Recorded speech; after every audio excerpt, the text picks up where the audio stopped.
Can everyone hear? Oh, now it's on. It's on. It wasn't on before. All right. Well, thank you, everyone. I am just thrilled to be here. You're here. We're in Brooklyn. We're back. We're back in Brooklyn. So thank you, everyone, for those that were here in August. We want to thank you for returning, and we're excited to be here. We are the New York State Community Commission on Reparation Remedies, and I have the honor of serving as the chair of the New York State Community Commission on Reparation Remedies. Thank you all for joining us here today at Bethany Baptist Church. And I want to say the historic Bethany Baptist Church.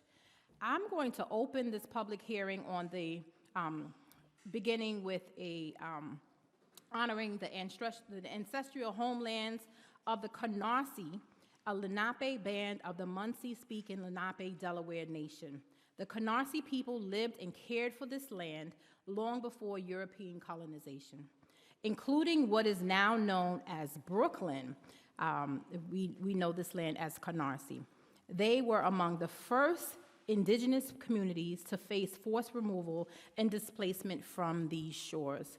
We honor and are grateful for the Canarsie and Lenape Delaware people's enduring connection to this land, and we recognize the continuing struggles of all indigenous nations for sovereignty, justice, and survival. The story of Black Brooklyn begins with the story of the Native nations who were here first and are still here. Today's hearing aims to gather insights and testimony on the matters related to the New York State Community Commission on Reparation Remedies, with particular focus today with the themes of redlining and gentrification affecting Black New Yorkers. This hearing itself is part of the reparations work. It's truth-seeking, truth-telling, and it's part of the satisfaction of one of the 5 forms of reparation under the United Nations legal framework. We do this work in honor of calling out the suffering and pain of enslaved Black New Yorkers and the structural trauma that Black New Yorkers face and continue to face due to anti-Black policies and structures. Our agenda includes brief remarks from elected officials, a short presentation from the Commission, educational presentations from subject matter experts, and there'll be time for the commissioners to ask questions. The testimony from the members of New York's from the state of New York, and so you will have an opportunity to provide testimony. So I want to thank you for being here today. I want to thank you all for respecting an environment that fosters constructive dialogue. And if you want to speak during the public testimony, please make sure that you sign up, add your name to the sign-up sheet so that you can have an opportunity to speak. So again, thank you all for being here. At this time, before we invite any elected officials, I'd like to give the commissioners an opportunity to introduce themselves. So I will begin with the commissioner all the way to my right so that she can introduce herself. Good afternoon. It's great being in Brooklyn, and welcome. I'm so happy to see so many of you. My name is Linda Tarrant-Reed, and I am a historian, author, and just really into the history of Black New York. I wrote a book called Discovering Black America from the Age of Discovery to the 21st Century, which really documents our narrative. What makes me so happy is to be focused on New York State. As you know, New Amsterdam was the second colony. The first was Jamestown. So we have a long history of Black history, Black abuse, and all kinds of disenfranchisement. So with this commission, we are going to tell that story and create the opportunity for recommendations for reparations. So thank you. Good afternoon. My name is Tim Hogues. I am the Commissioner for New York State Department of Civil Service and the President of the New York State Civil Service Commission. Thank you for welcoming us back to this wonderful place.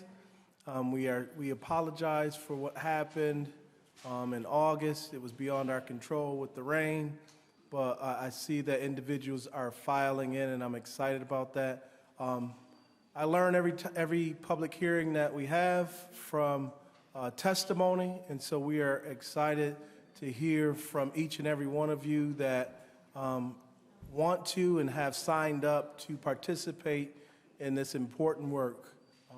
This is an historical moment. We believe that it is necessary, and we believe that we can do it with your partnership and your help. And this is just a piece, one part of the commission's work. And so thank you all for being here. If you can, tweet and text and let other individuals know that we are here so that they can come down and join us and be a part of this. So thank you. Yeah, press this button. Press push. Good afternoon or good evening. My name is Dr. Ron Daniels. I'm president of the Institute of the Black World 21st Century, convener of the National African American Reparations Commission, and co-lead a task team for the Global Circle for Reparations and Healing. It is a particular honor to be in this space, the historic Bethany Baptist Church, where one of the great faith leaders of our era presided for so many years, the Honorable William Augustus Jones.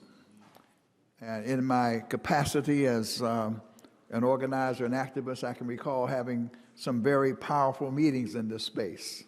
People organized and worked to do major work in the community. So it's very appropriate that we're here.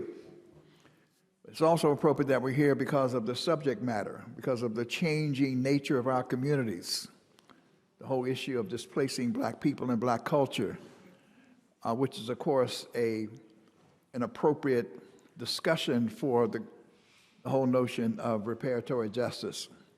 So we look forward to hearing from you and from our experts and making sure that what is recorded will be a vital part of the record of the New York Reparations Commission. So we're looking very much forward to hearing from you this afternoon.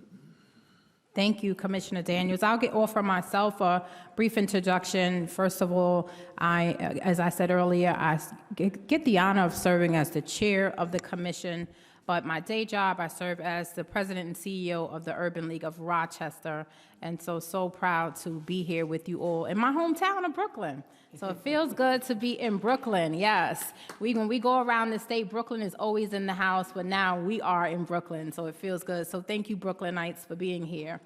So we're going to begin, and we want to make sure that we make room for our elected officials. And so first, yes. Linda Brown Robinson is on. Oh, I did not see you, Commissioner, so glad to see you. Thank you. All right, let's give you an opportunity to introduce yourselves. Okay, good afternoon, everyone. I'm Linda Brown Robinson.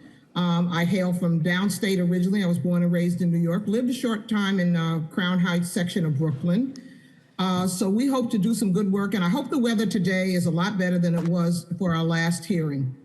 I offer my comments only briefly, and I hope that we have a great hearing today, and we hope to do you good work and give you some justice that has been long denied. And I don't want to take any more time because I'm sure we have a lot on the agenda.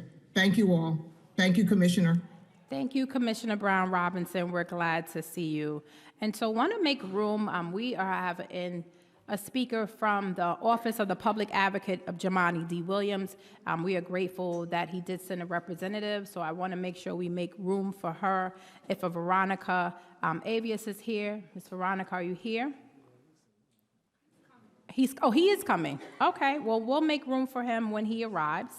And I want to briefly share a little bit about the commission as we prepare for our guest speakers. But I want to remind you all there's a sign-up opportunity, because the most important, we do a lot of learning opportunity and education at the public hearings, and we all learn as commissioners, but we also learn from you. And so we're excited to hear your testimony. In our last meeting, we talked about prioritizing voices we haven't heard before. So we'll ask you, if you've spoken before, to make room for a person that has not spoken before. But if there's only folks that have only spoken before, we're going to make sure that everybody gets an opportunity. And that is our goal, to hear from everyone. But we do want to make room for new individuals that have come to the public hearing. So thank you all for being here today. So briefly, I want to share a little bit about the commission.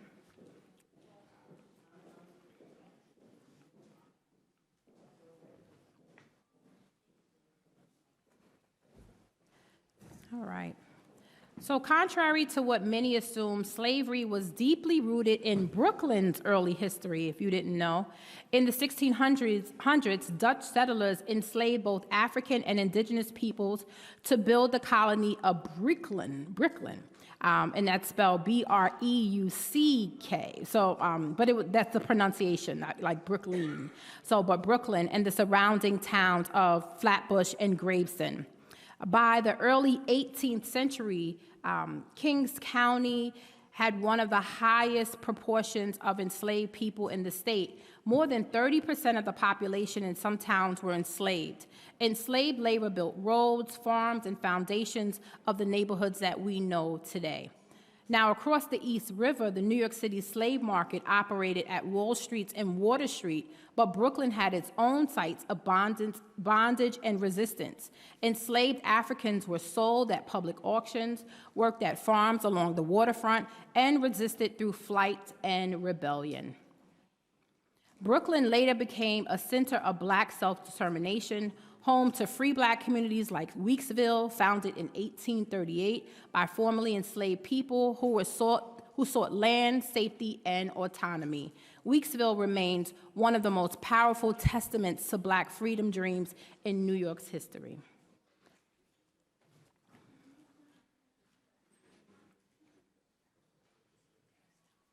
Just want to share a little bit about, with this slide, the pervasiveness of slavery in New York State.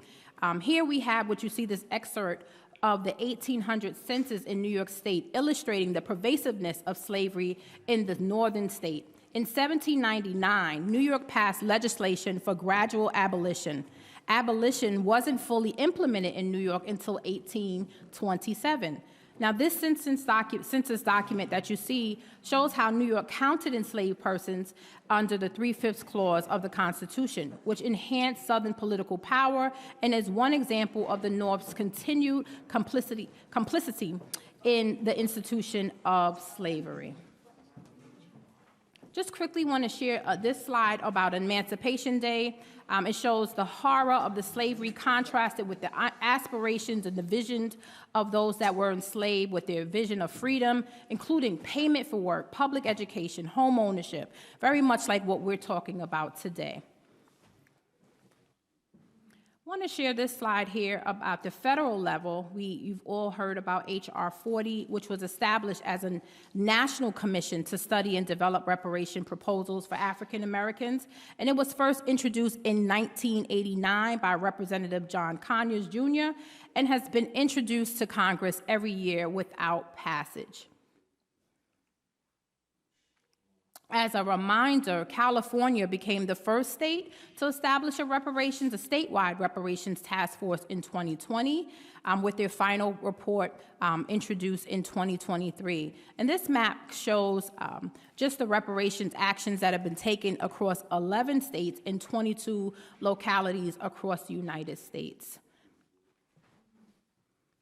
And so, as a reminder, the commission was adopted. The commission was the bill S16 3A, adopted in January of 2023 by Governor Kathy Hochul. And of course, we want to thank our bill sponsors, Assemblymember Michele Salages and Senator James Sanders, Jr.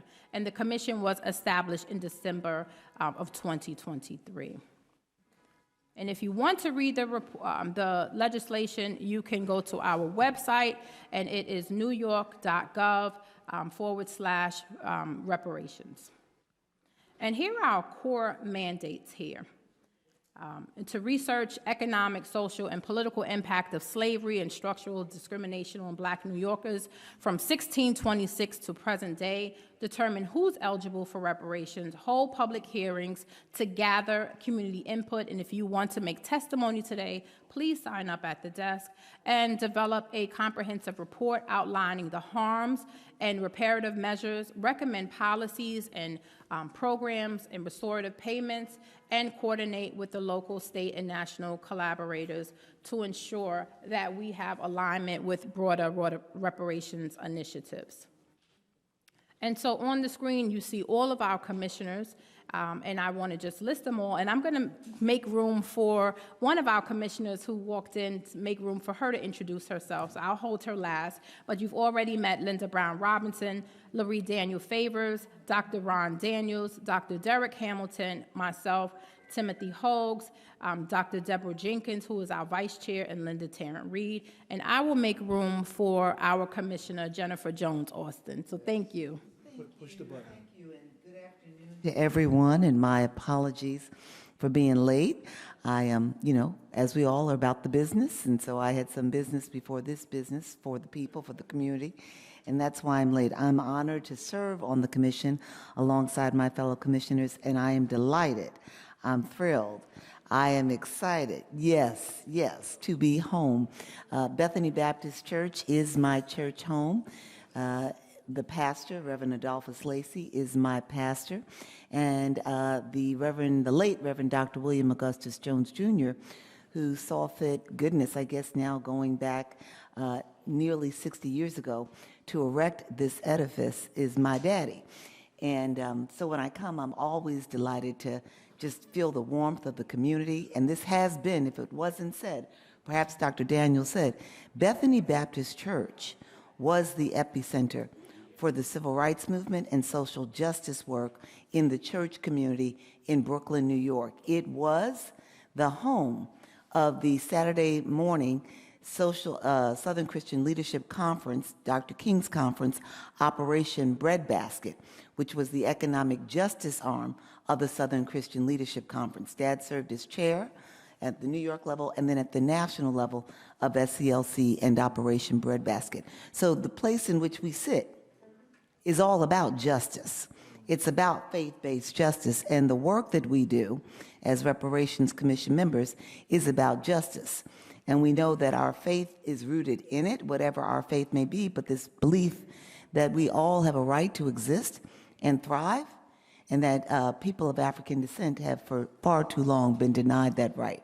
So I'm just honored to be here, and I'm grateful to the community for coming out and bringing your whole selves, your voices to this work. Thank you, and thank you, Commissioner. Thank you. And once again, we thank the leadership of Bethany Baptist Church for hosting us here today and giving us such a warm welcome. I also want to thank our staff. The commission consists of the 9 appointed commissioners, but we also have a dedicated team, which is growing. And so we have Erica Rowe Owen, who is our interim operations manager, Jesse Adwar, who serves as our executive administrative assistant. We have Stuart Mitchell III as our parliamentarian.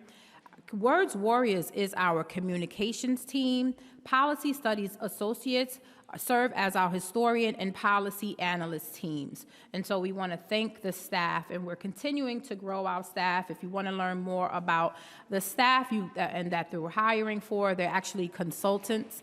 You can go to our website and learn more. We also have an executive committee that serves the commission as well. I serve as the chair, as you already know.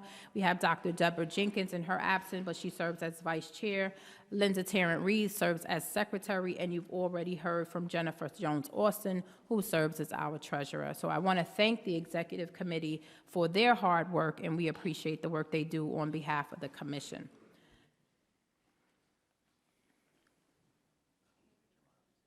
Okay. And so I'm excited because we have our public advocate in the room. So we're delighted to see you. So thank you. And so without further ado, we'll make room for Jamani D. Williams to take the microphone and bring greetings. So thank you for being here. Yeah. Can you go up that? Can you get in? Peace and It's blessings. tight. Thank you. I got some prepared remarks. All right, yes, please. The floor is yours. Thank you so much. Peace and blessing, love and light to everyone. This awesome, esteemed commission. It's just an honor to be here. Thank you so much. This amazing work is being done. And I know our people are very easy to work with, so I know it's been an easy ride thus far. Good afternoon. I want to begin by thanking the members of this commission for your courage and commitment to truth and justice. What you're doing here is historic and it is necessary. When you learn that the first commodity traded on Wall Street was not stocks or bonds, but human beings, people who look like me and my relatives. The truth changes you. It forces us to face what too many still try to deny, that New York, not just the South, profited very much from slavery. We have to learn from the parts of our past we too often try to think about, the harm that has been brought on black communities in our history and reverberating from it. It's something we need to address not only individually, but as a government. Many of the financial and insurance institutions that exist in New York City today directly profited from enslaving people. From Domino Sugar, Brooks Brothers, to our elite academic institutions, a generational wealth that keeps these businesses open today was generated from the labor of enslaved Africans. The wealth of this city and state was built on the backs of enslaved individuals, and the echoes of the injustice still shape our systems today. Reparations are not about charity, they are about justice. They are about accountability. The harm of slavery did not end when the law changed, and more than the benefits and privileges of such wealth despaired from those who profited from slavery. It continued through segregation, redlining, mass incarceration, and the inequities that define our economy, our schools, and our health outcomes today. These are not accidents. They are the results of purposeful choices and policies that can and must be undone. As so many places across the country try to erase or rewrite our history, New York has a chance to do something different, to confront the truth and act on it. That means centering the voices of those most impacted, the descendants of the enslaved and the black New Yorkers who continue to experience systemic harm. Policy should never be written for people, but with them. Reparations can take many forms: direct payments, investments in housing, education, land ownership, small business support. Whatever form it takes, it must be bold, tangible, and sustained. And local government must be a partner in turning recommendations into reality. This is not just about looking back, it's about moving forward. It's about building a future where equity and dignity are not distant goals, but everyday truths.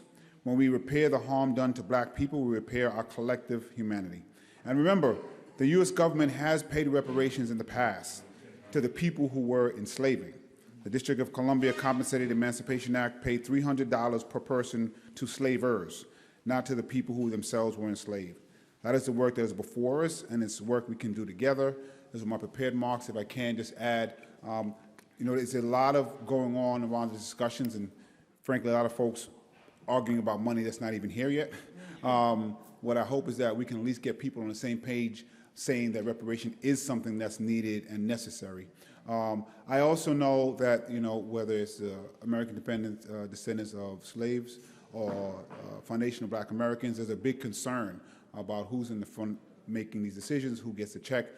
I am a son of immigrants from Grenada, and so I'm very clear if there are direct payments to be made, mine should probably come from England. And so I'm very clear that people whose lineage can go way back should be first in line getting the largest checks.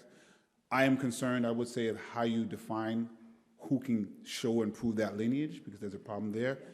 The second part of that is anti-blackness, which is not necessarily the lineage if you were directly enslaved.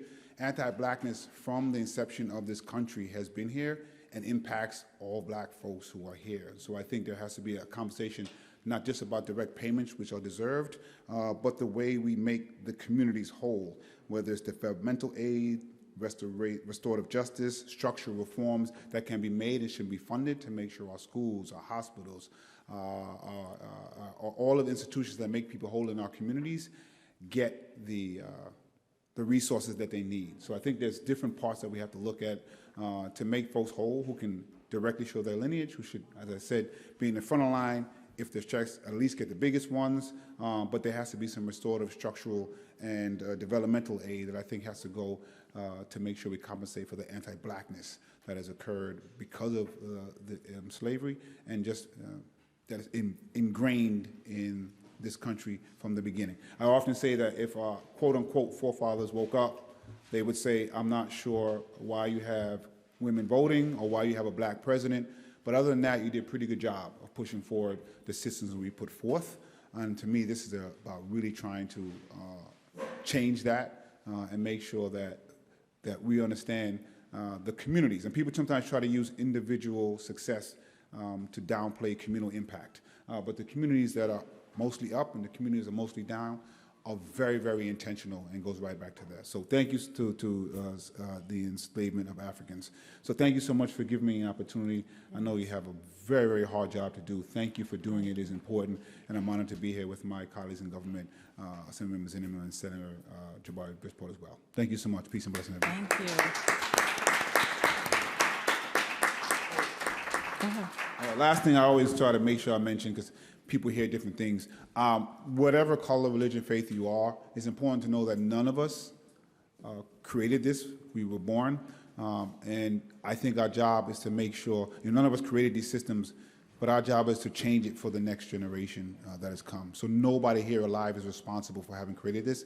And I want to make sure people hear that, because sometimes people hear things that are not being said. We just all have a responsibility to change the unjust systems that were given to us at birth. Thank you. Thank you. Thank you, Public Advocate Williams. We are honored that you joined us today. First of all, we want to give him another round of applause, so thank you again. And most importantly, you're here, and we want to hear from you. We hope to hear your suggestions for remedying the harms of slavery and subsequent anti-Black structural discrimination. And we hope to hear your testimony today, so if you have not signed up, please do so. So let's prepare for our first presentation. Just want to remind you that there are some opportunities to hear from you. There are public hearings. I'm trying to just rewind back. Yes, I'm going to ask. So in order to hear, we have many opportunities to hear from you. You can attend a meeting or a public hearing, but also there we have our business meetings, and if you attended via Zoom or via online last week, we had a business meeting last week on October 24th, and that's where we conduct, the primary focus of the business meetings are for the commission to conduct the business of the commission. And so we have to have at least a quorum at those meetings, and we discuss the work that we have to do. Just quickly on the timeline, we discussed our timeline. The commission has to provide a report to the governor and legislative body, and that report is due in January of 2027. And so that is the work that we're doing. If you want to learn more, I'm not going to go into that detail. You can go to our website and look at the business meeting from October 24th. I want to make room to find out if there are any other elected officials in the House, because we certainly want to make room for them. Oh, please, yes. Certainly, we want to make room for our elected officials. So if you would like to take the microphone and make remarks, certainly want to do that. Yes.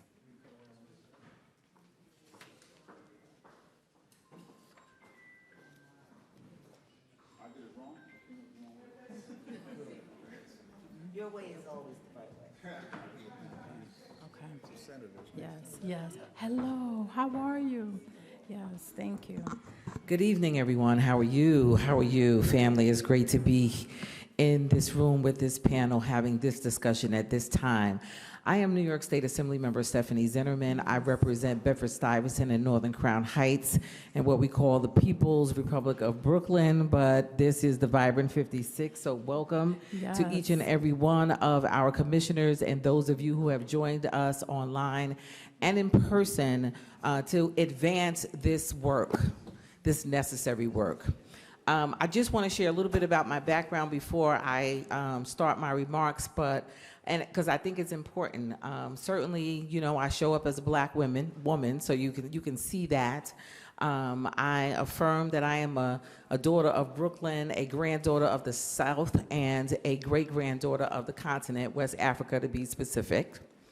I serve as the vice chair of the New York State Black Legislative Task Force, and I am a member of the Black, Puerto Rican, Hispanic, and Asian Caucus, and it was with pride and privilege that I helped push this bill so that it could be passed, so that we could be standing here today having this discussion, furthering the work of justice, racial justice specifically, that we have been trying to achieve since the original enslavement. So I too, like the public advocate, thank each and every one of you for your work, each and every one of you in the audience for your diligence and your focus. We do have a lot of work ahead of us, but we have laid the foundation, and certainly our ancestors and other states have done the same. Our job is to understand that Black print and follow it as we continue to create some other things, because our forefathers have set us up for this time. The commission shared with you the 4 things that they are responsible for, and while I want to speak with the commissioners themselves, I also want to speak to you all directly about the work. I often tell people and share with them the role of a legislator. We have three components to our job. One, you all know, is to write legislation, which is how we got here today. The other is to provide resources for our community based on legislation, but also based on the number one and the most important part of our job, and that is to listen to the people.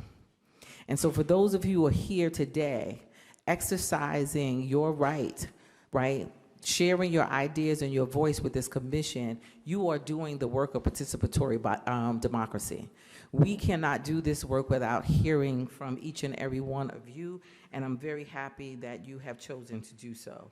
So we want to make sure that you know that there's more than one way to submit information to you all, certainly coming to the hearings, certainly to share with other people that this is going on, and making sure that they know that they too, right? You don't have to be an elected official, right? You don't have to have a special title. If you've had the Black experience in New York State, we want to hear from you, yes?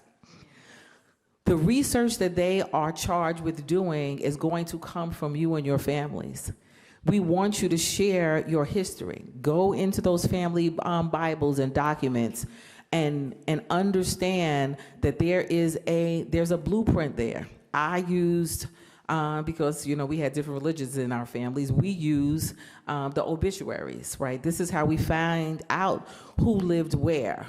And who preceded and who was related to each other. So you are a part of the body research that they're going to need to do the work in order to complete that report. So we want you to be very assured that your information, your documentation is as important as any scholarly paper that we might come across regarding this topic.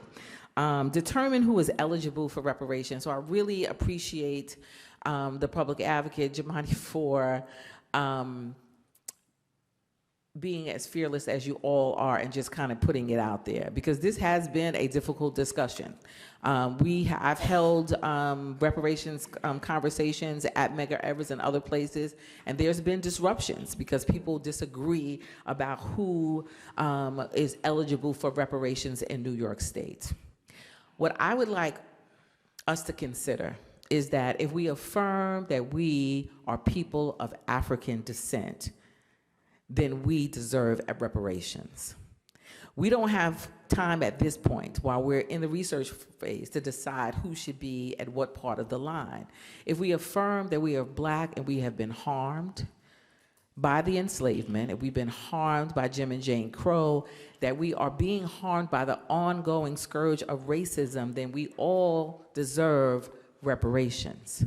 And so if we could settle ourselves there, it's a good place for us to start. So the eligibility will come, but again, it's the documentation from you that is going to help this report inform the work moving forward. Thank you again for holding these public hearings, and certainly we look forward to reading the report, and know that once that report is then turned over to the governor, then the legislature then gets a chance to review that document, and then we have to do this again, right? We have to then decide based on that information, what laws do we need to change, what resources we have to allocate in order to deal with these harms. So the work continues, but please know the work cannot continue without you. So thank you again for your participation, and thank you all for your very, very hard work. Thank you, Assembly Member. We are so glad that you're here.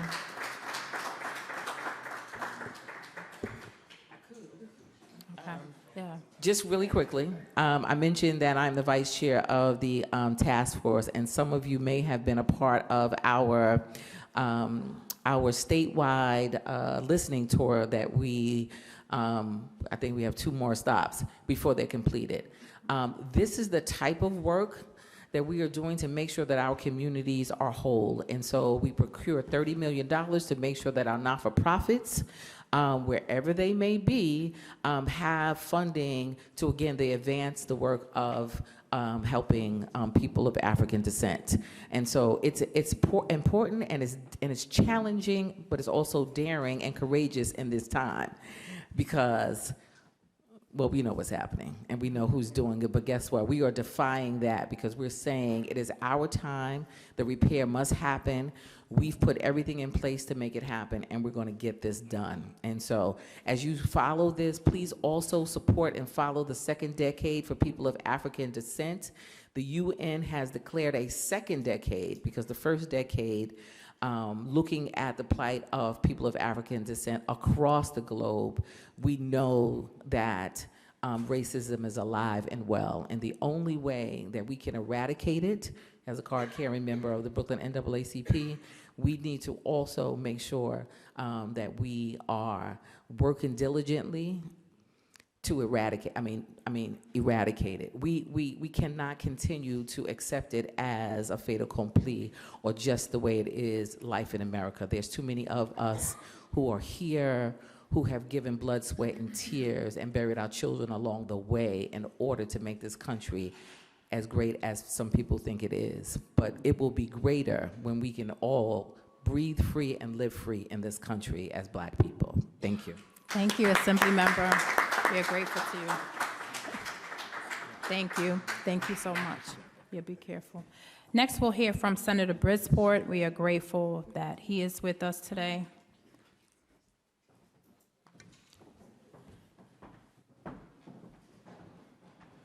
Thank you, and good afternoon, everybody. Good afternoon. I'm very grateful to be here. It's been a long path walking until we got to this space. So I definitely want to start by thanking the commission, one for choosing Bed-Stuy to hold this event. We are so glad to have you here. For choosing Bethany, like Dr. Ron Daniels was saying earlier, a very storied faith institution with a very rich history of activism. And I want to thank Reverend Lacey, too, for hosting us today. I want to thank all of you for being here. And as a legislator who helped pass this, I do want to talk more about what it took to get us here. You know, when we were fighting to get this bill passed in the legislature, there were other legislators who do not look like the people in this room who raised the concern, who said that they thought reparations might be divisive. And that's when we had to give them a history lesson. Because to reiterate, like the public advocate said earlier, the very first people to receive reparations in America were white slave owners in DC in the 1860s who were paid reparations for 1863, in reparations in exchange for the slaves that were emancipated. After that, in the 1890s, the families of Italian immigrants also received reparations in response to some lynchings of Italian immigrants. And perhaps the most famous case of reparations in America is reparations paid to the families and victims of the Japanese internment camps in America. So it's less a question of, is reparations divisive? Or why is it that so many groups have received it so far, except for those of us impacted by slavery? So we passed this bill. Despite the concerns of some legislators. We passed it in June. It was then a fight to make sure it was signed When a bill is passed, the governor has until December 31st to sign it. It was thanks to community pressure and pushing that we got her to sign it. She signed on December 19th of 2023. Thank you all for the work in that. And now we have this incredible commission that is going around the state, doing incredible research, listening to the rich voices of our people, of our communities, to make sure we get this done. I'm so happy we got to this place. I'm looking forward to the discussion, the voices that are about to be shared, and ultimately the results and recommendations of this really esteemed commission, both here at Bethany and also online. I'm not sure which way to look, as maybe it's here for hello on Zoom. But thank you all for being here, and have a great night. Thank you. Thank you. Thank you, Senator. We appreciate both your advocacy for the support of the commission and the work that we have to do. But it's going to be important that you all, as the people, when the commission does submit its report, that you all do the advocacy work to make sure that the recommendations come to fruition. So we want to thank all of our elected officials once again for being here with us and their support of the commission. So thank you. Okay, now I'd like to move to the subject matter experts, and so I'm grateful that we have our subject matter experts with us today. I ask that you all continue to be respectful and share your energy with them as they share their expertise. We look forward to learning from them as we do at each public hearing. We all are learning so much, and this has been a great education for us as a commission. So we will have a Q&A session for the commissioners following the speakers. So I want to get to our first presentation, and I am pleased to introduce Marquise Taylor from the Department of History at Northwestern University. Mr. Taylor is a fifth-year history PhD candidate at Northwestern University, and in 2023 and 24, he was awarded the Mellon Public History Pre-Doctoral Fellowship, where he worked for the Tenement Museum in New York City. Mr. Taylor served as the lead researcher for the museum's latest permanent exhibit, Union of Hope, 1869, which centers the experiences of Black people living in the Civil War era in New York. His expertise in Black New York history makes him an invaluable voice for our work today. Mr. Taylor, the floor is yours. And I have to say, he's coming back a second time because he was with us when we were rained out in the Heights at the library. So thank you again. Thank you so much, Chair. Thank you so much to the commissioners for having me, and thank you for the community for being here. My name is Marquise Taylor. I am a PhD candidate at Northwestern University, but I'm also a son of Brooklyn. I was raised in Canarsie. My dad and my grandfather grew up in this neighborhood. I went to elementary school at 308 in Bed-Stuy. On my mom's side, we go back to living in this city up until the 1890s, right? And so I am a tried and true New Yorker. So it's an honor and a privilege to be here with you all today. I'm going to ask that my slideshow be, okay, it's on the screen. So today I'm going to be giving a presentation talking about a Black community that existed in New York City during the Civil War era. So really throughout the 1850s all the way up into the 1870s. And we know that neighborhood today as Soho, south of Houston. But back then it was known as Lower Manhattan's 8th Ward. And the reason why I'm going to be presenting on that neighborhood is because it had one of the highest concentrations of Black New Yorkers in the city at the time. And it's a really interesting story about how, not necessarily redlining, but how eminent domain, and we'll talk about that, how that affected the lives of Black New Yorkers. And it's a part of our story here in this city. Oh, I'm sorry, can I have the clicker? I was going to do big button forward. The big button, okay. I'm sorry, I can't see. And so I'm going to get us started by listening to a video from a Black New Yorker. Her name is Gina Manuel, and she had written a letter to the Tenement Museum in 1989. And it's a really powerful letter, especially when we think about the importance of storytelling, keeping our history alive, and thinking about what reparations may mean or even look like for Black New Yorkers.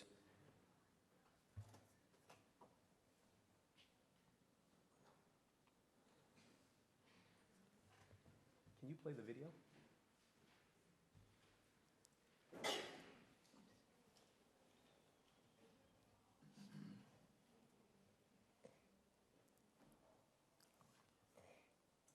The Tenement Museum, 97 Orchard Street, New York, New York, 1989. Ms. Ruth J. Abram, curator, the Tenement Museum, 97 Orchard Street, New York, New York. Dear Ms. Abram, I am a longtime listener at WNYCAM Radio. What a delight as an old New Yorker to hear that at last the history of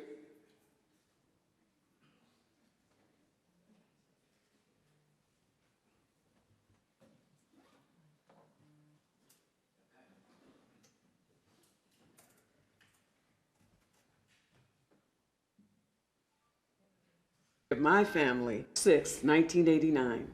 Ms. Ruth J. Abram, curator, the Tenement Museum, 97 Orchard Street, New York, New York. Dear Ms. Abram, I am a longtime listener at WNYCAM Radio. What a delight as an old New Yorker to hear that at last the history of my family and my old New York will be preserved. After hearing that the records in the old Customs House and Boss Tweed's building were either lost to us or already lost to us, I am overjoyed to hear of your work and that of your group. Having said that, I would like to relate a few facts. My ancestors go back in the city as far as oral history goes, to the 1700s. I and my mother, uncles, and cousins remember that grandmother and great-grandmother and father were dwellers in the tenements of old New York City and lived on Minetta Lane, Prince Street. The men worked at the old South Street Seaport, and they attended the St. Patrick's Church. Some were born in St. Joseph Church's infirmary. They related to us how water came in by wagon from upstate. They related how the department stores, Macy's and others, were downtown. We lived in tenements with gas lights and coal stoves. They were African Americans, and their names were Lawrence, Nolan, and Downing. They lived in the tenements on the old Bowery and related to us about the old Tong gangs and how the first Catholic church, they were Catholics, was St. Anthony's in the Village. They were pushed out by the new immigrants in the beginning of the century and moved from the Lower East Side to Hell's Kitchen, Chelsea, the Tenderloin, West 40s, and finally to the West 50s, which was called Old San Juan Hill. Grandpa got out the vote for Tammany. So when you are planning your museum, I beg of you, please, please don't forget them. Their spirits walk those halls, and their bones lay in the earth there, and we remember them. Most of society seems to write us off when they look at the history of New York City and America. But my people were part of New York City long before it was a city as such. Some of them, like my great-grandmother, told us about the Civil War riots when they burned down the old colored orphanage, when Lincoln Hospital, the old building, was for sick and poor slaves. They did laundry, swept chimneys, laid bricks, tarred roofs, and did serve in the Army in all the wars and deserve to be remembered. Sincerely, Gina Manuel, Assistant Circulation Manager, Literary Department. P.S. Forgive typos on coffee break.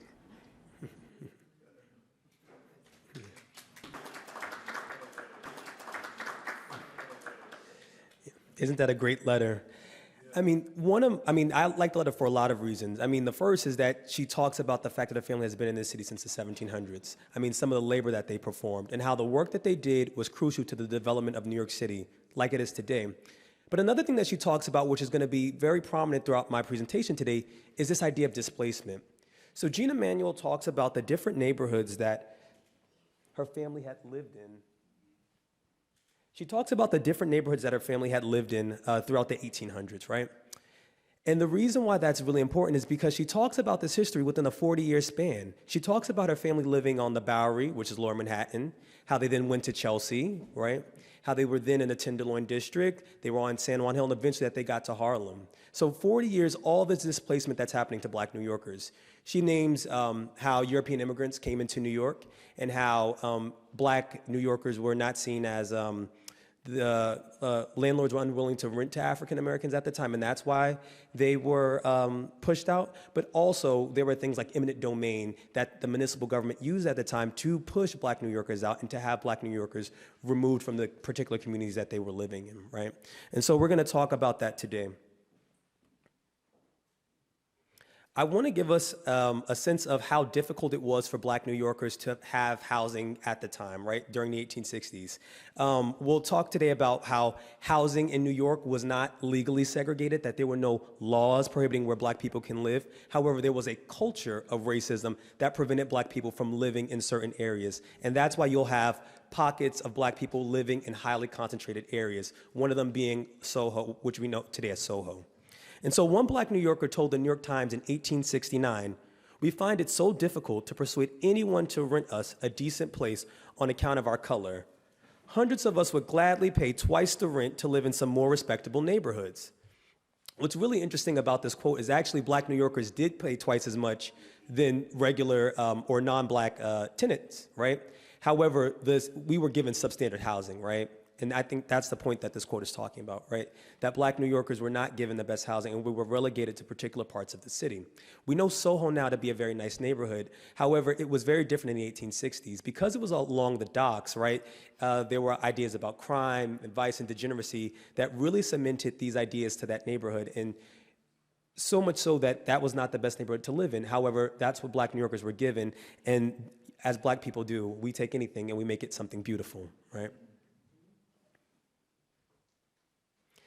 So on this idea about how Black New Yorkers were overcharged for rent, there was a newspaper article that was published in 1851 by the National Anti-Slavery Standard, which was an abolition-leaning newspaper. And the point of this article was to talk about a particular housing tenement in the 8th Ward named at 17 Lawrence Street, the same address that Gina Manuel's family actually lived at in the year 1870. And it talks about how in the rear of that building, there's a back lot which costs about $2,500, and that there's a total cost of $6,000 for both of the buildings.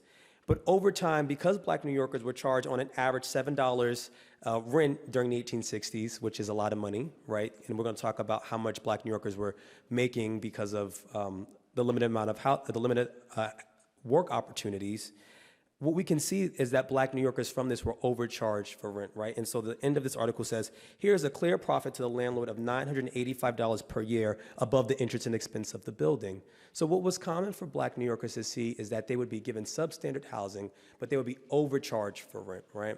And so we'll think about this idea that someone would pay $7 in rent per month, and we'll juxtapose that against what we see here, which is an employment ad from the 1850s, and it notes how much Black New Yorkers would have gotten paid for the various professions that they could have had.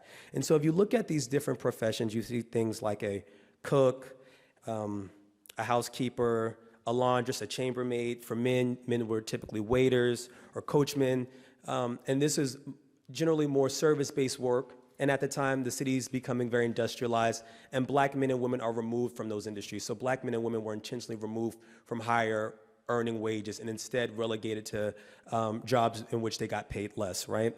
And so the most common profession for Black women at the time was either a laundress. So Black women on average could make between $7 and $10 per month, or they could be in-house domestic, and they can make anywhere from $6 to $8 a month, right? And for Black men, the most common professions were a coachman, and coachmen can make anywhere from $20 to $30, or you could be a waiter and you can make anywhere from $14 up to $20, right? And so we think about how much rent is alongside other expenses that people have to pay, and like today, Black people are paying a lot in rent and typically receiving less desirable incomes, right? And so this gives us a sense of the sort of challenges that Black New Yorkers are up against during this time period. Okay. And so this is a picture of Lower Manhattan's 8th Ward, just so we can get a sense of the geographic boundaries. So on the south side of the 8th Ward is Canal Street. It's bordered along the west side of the Hudson River. On the north side at Houston Street, and on the east side along Broadway. And so this is the 8th Ward. And at the time, like I said, for the decades of the 1850s, 60s, and 70s, it had the highest concentration of black New Yorkers. There were so many black New Yorkers that lived in that area that they referred to it as also Little Africa, because there were so many black people.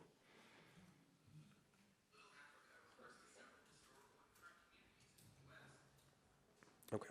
And so here we have a census record from 1870.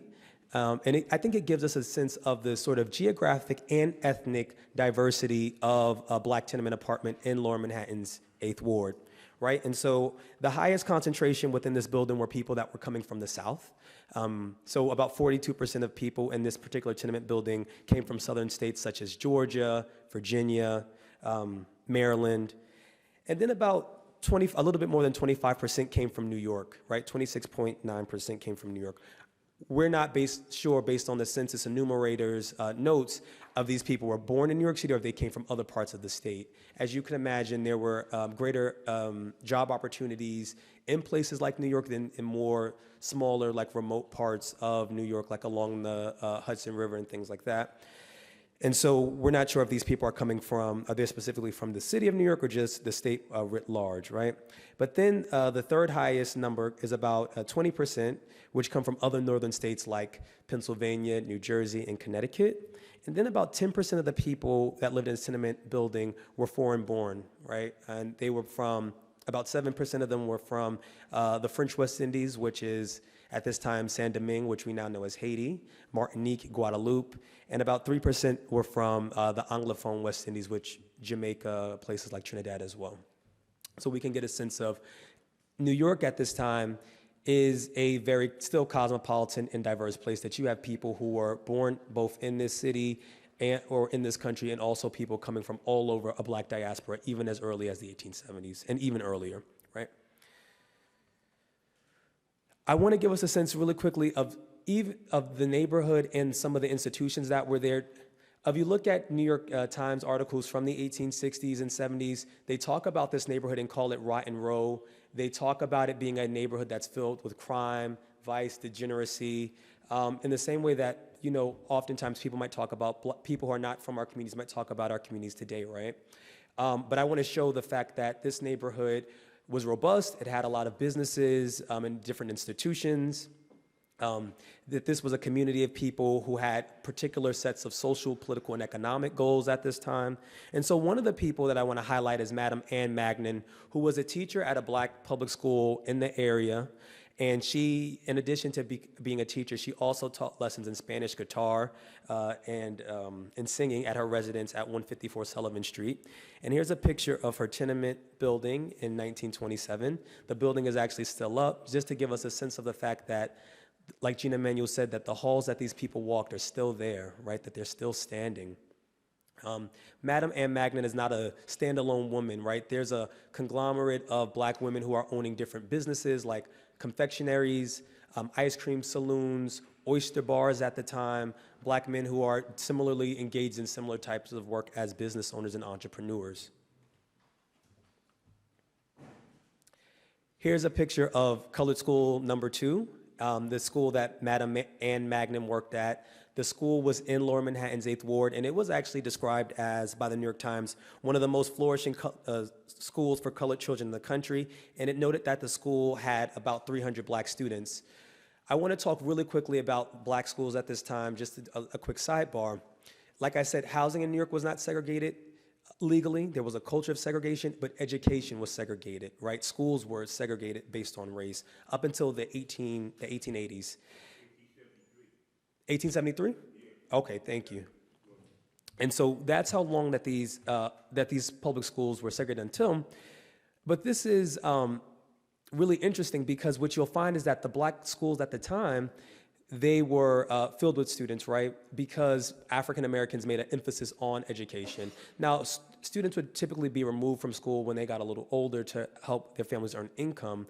But it was very known within not even just the black press, but also the mainstream white press as well, that black parents were sending their children to school. So much so that a bunch of black educators in New York came together and petitioned the New York State Assembly for more funding for, or more equitable funding for black schools, because they said that black students, compared to other European immigrant students or other non-immigrant white students, went to school at greater rates, right? And it's so interesting to see that the New York Times, which often talks about black New Yorkers in an unappealing light, actually say something positive about a black school at the time. So I think it just shows how much black people and black New Yorkers are putting into these schools and into these institutions, right? And these schools were all taught by black teachers, and they were led by black people, because black New Yorkers in the 1830s said, we want black educators, right after an white educator, suggested that black people should essentially move to Liberia and move to different parts of Africa, and that we had no place in this country. Okay. So one of the things that eventually leads to black New Yorkers being pushed out of New York City and Lower Manhattan's 8th Ward actually starts in 1863, and it is the New York City draft riots, right? And so in 1863, after men in New York are drafted by the Union Army into the Civil War, white New Yorkers, both native-born and European immigrants alike, burn down the draft office building, and what they do is, over a three-day period, they unleash harm and havoc on black New Yorkers. Black New Yorkers are lynched, beaten, maimed, killed over a 3-day period, so much so that President Lincoln has to send in federal troops to quell this insurrection.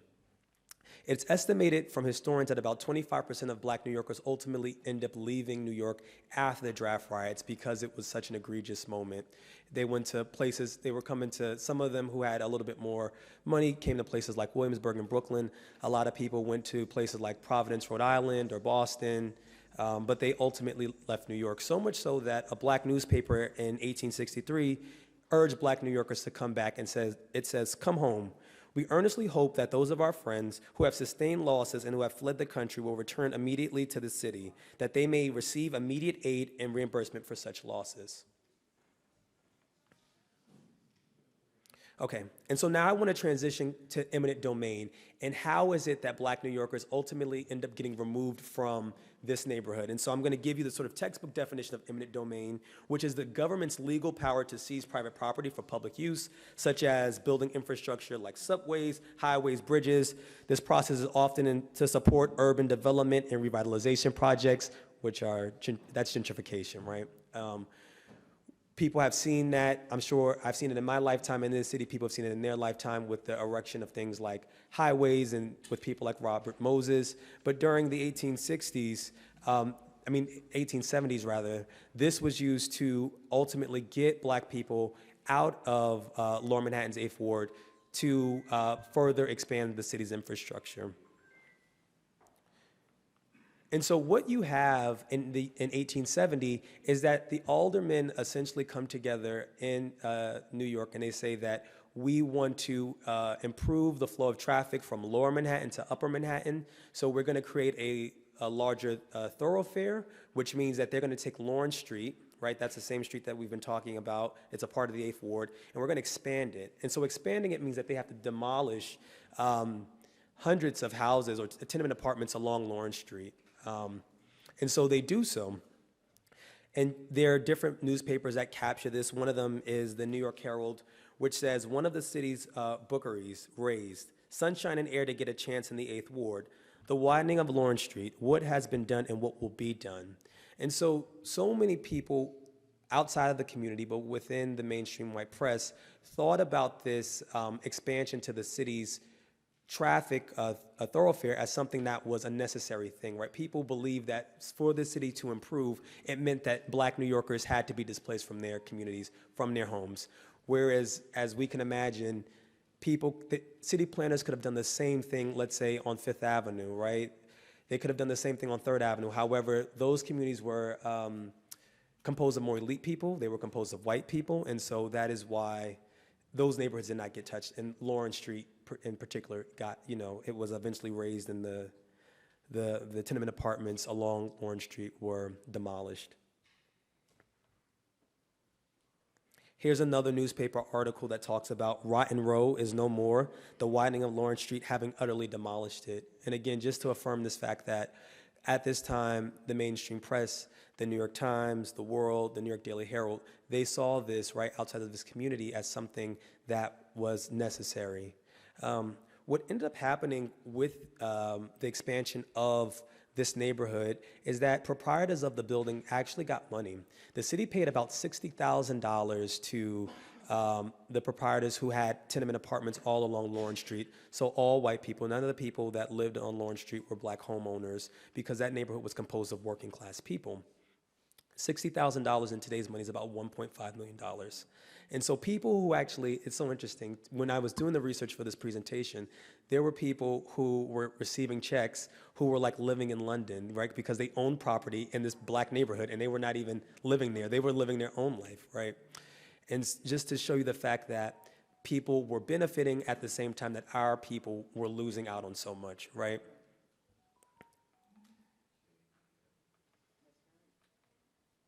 I want to talk really quickly about another example of eminent domain and how it's been used in this city's history. I think more of us might be familiar with Seneca Village, which is a black enclave that was established in the 1820s. And it was actually established in the 1820s in response to an act of the New York State Legislature that said that all men in New York State can vote, except for black men, unless you own $250 worth of taxable income, which is a lot of money. I don't even know if I would have that in today's money. It's so much money.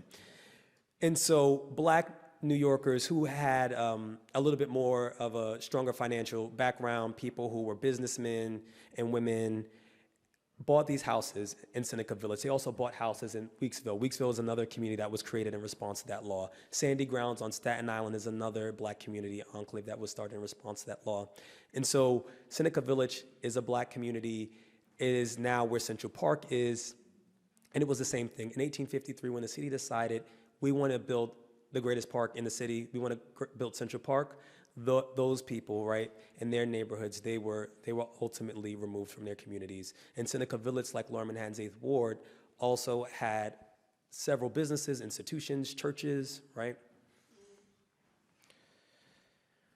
I just want to show you the primary source that in 1853, the New York State Supreme Court put out basically a cease and desist for public land to let people know that this is something that's going to be happening, that between 59th and 106th Street, from 5th Avenue to 8th Avenue, that the city would take that land, they would acquire that land from these people. And so other examples of eminent domain in New York City is San Juan Hill, which Gina Manuel talked about. San Juan Hill is currently where Lincoln Center stands. When I believe it was Mayor Wagner said that he wanted to make that area in New York the greatest arts district in the city. We're creating, would having Juilliard be there and having Lincoln Center be there. That meant that black people had to be displaced as well, right? So Lincoln Center is another example of that. Columbia University and their aggressive expansion across West Harlem, which is, I mean, gentrification at like an all-time high, which we really see the, I mean, I'd say early 2000s to present. It has an earlier history, but the sort of aggressive nature in which people are responding to, right, 2000s to present. And then Prospect Heights with the creation of the Barclays Center. And I'll reserve the rest of the time for questions from the commission and I guess the public. Thank you. Thank you, Mr. Taylor. We are grateful for your energy and your sharing your expertise. Certainly we have questions, but I'll yield to other commissioners first. But before we do that, if I could please introduce our commissioner that joined us, if you would just take a moment to introduce yourself. Good afternoon, everybody. Larry Daniel Favors, pleasure to be here. And I do have a question, if I may, Madam Chair. I was very curious. Thank you for the presentation. I thought it was really insightful. And I was very curious about the slide that demonstrated in District 8 where the origins were for the population of that district. And if I interpreted the slide correctly, approximately 26.9% of the residents of that district were from New York, meaning their roots began in this space. And which indicated that the vast majority, even in the 1860s, I believe that was the time period of the slide, were Black New Yorkers from outside of the state of New York. Can you extrapolate for us what we know about the origins of Black New Yorkers during this time period? I'm very curious about this because this is immediately following, if I looked at the time correctly, the end of the Civil War.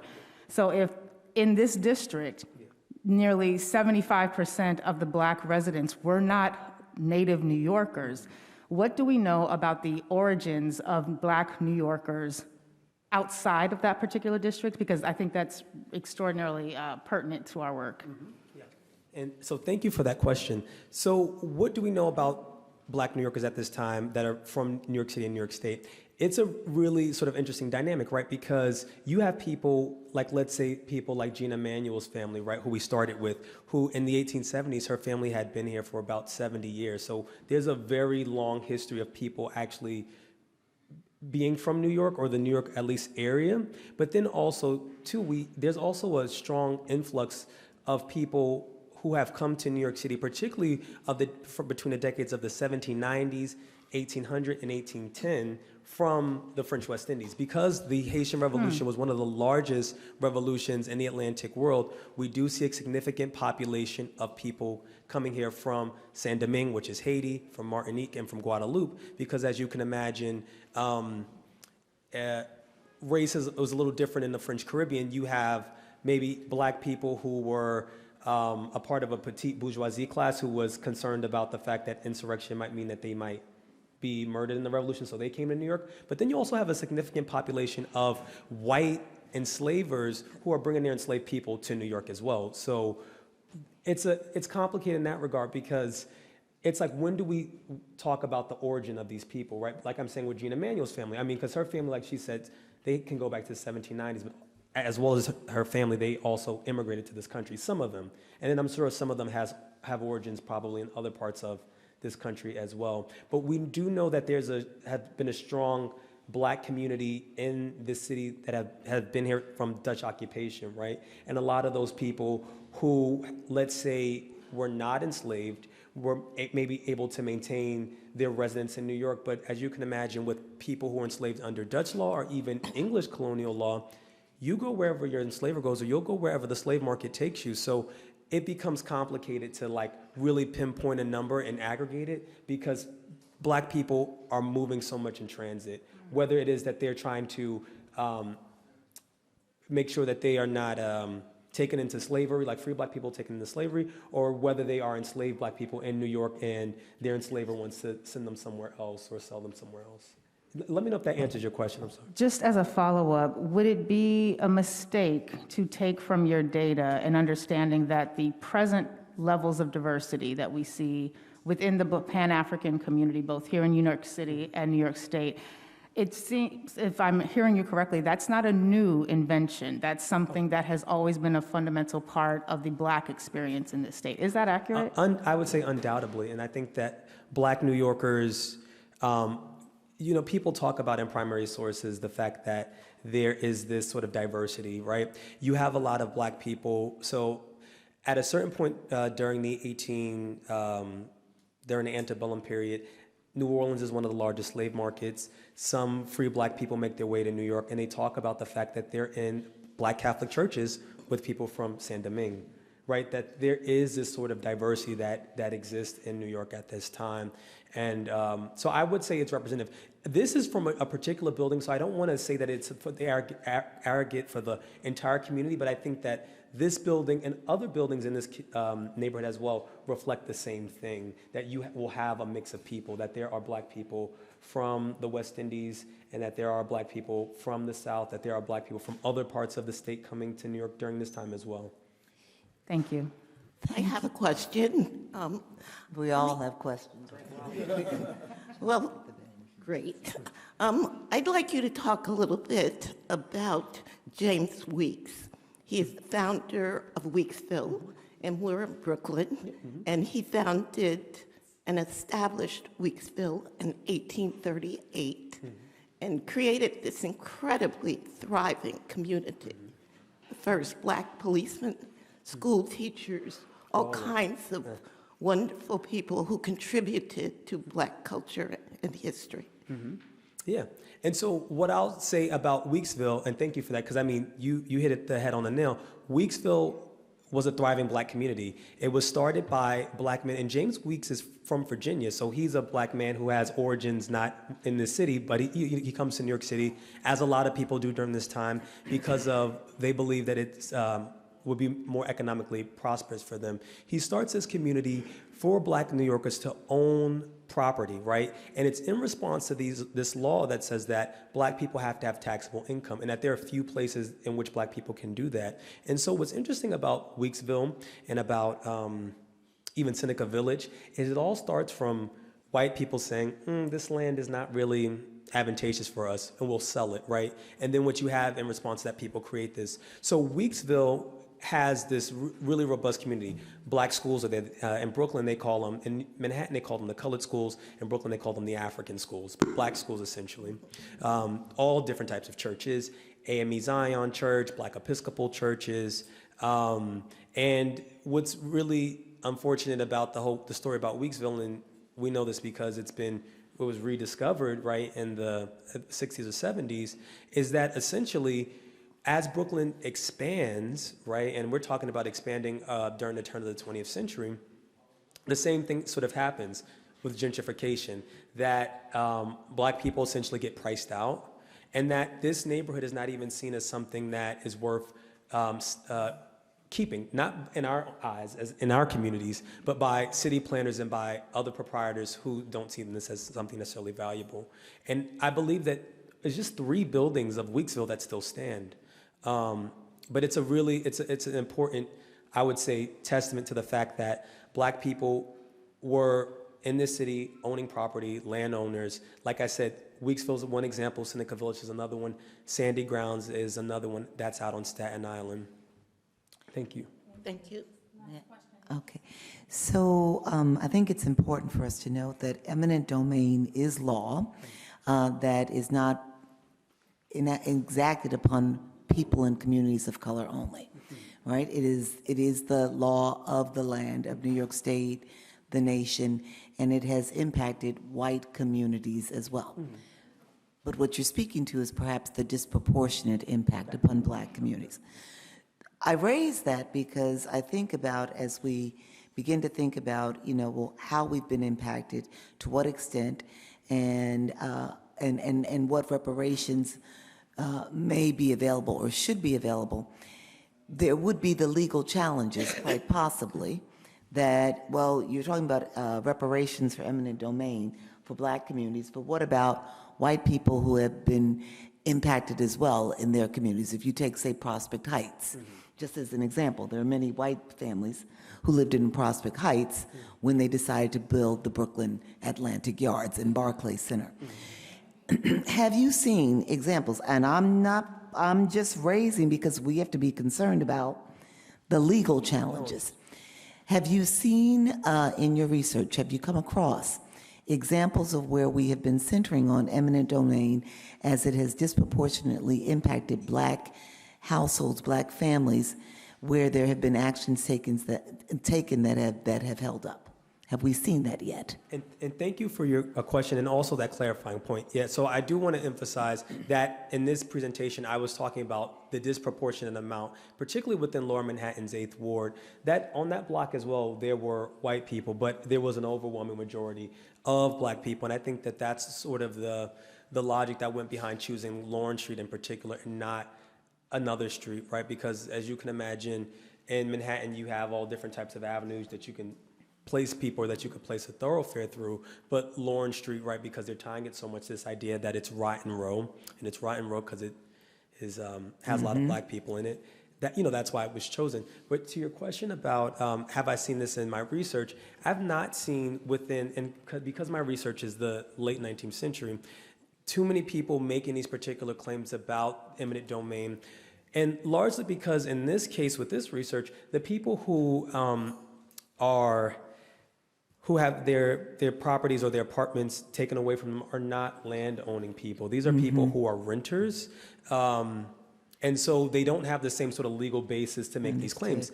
And I chose this community in particular because I do think that it is a very complicated thing for us to work through, or at least you all to work through, and for all of us to work through and think about, what does it mean for people who might have experienced trauma, have lost something, who are not homeowners? Most Black people in the city do not own homes. I mean, people do, but the majority do not. So what would that look like for people, and how do we begin to qualify and even quantify what that might look like? And so that's why I chose this neighborhood opposed to Seneca Village, which those people would have been landowners, and they would have received some form of compensation for the loss of their land. Mr. Taylor, we have one more question, and we thank you. Very much. I just wanted to do a follow-up to the question of Commissioner Daniel Faber.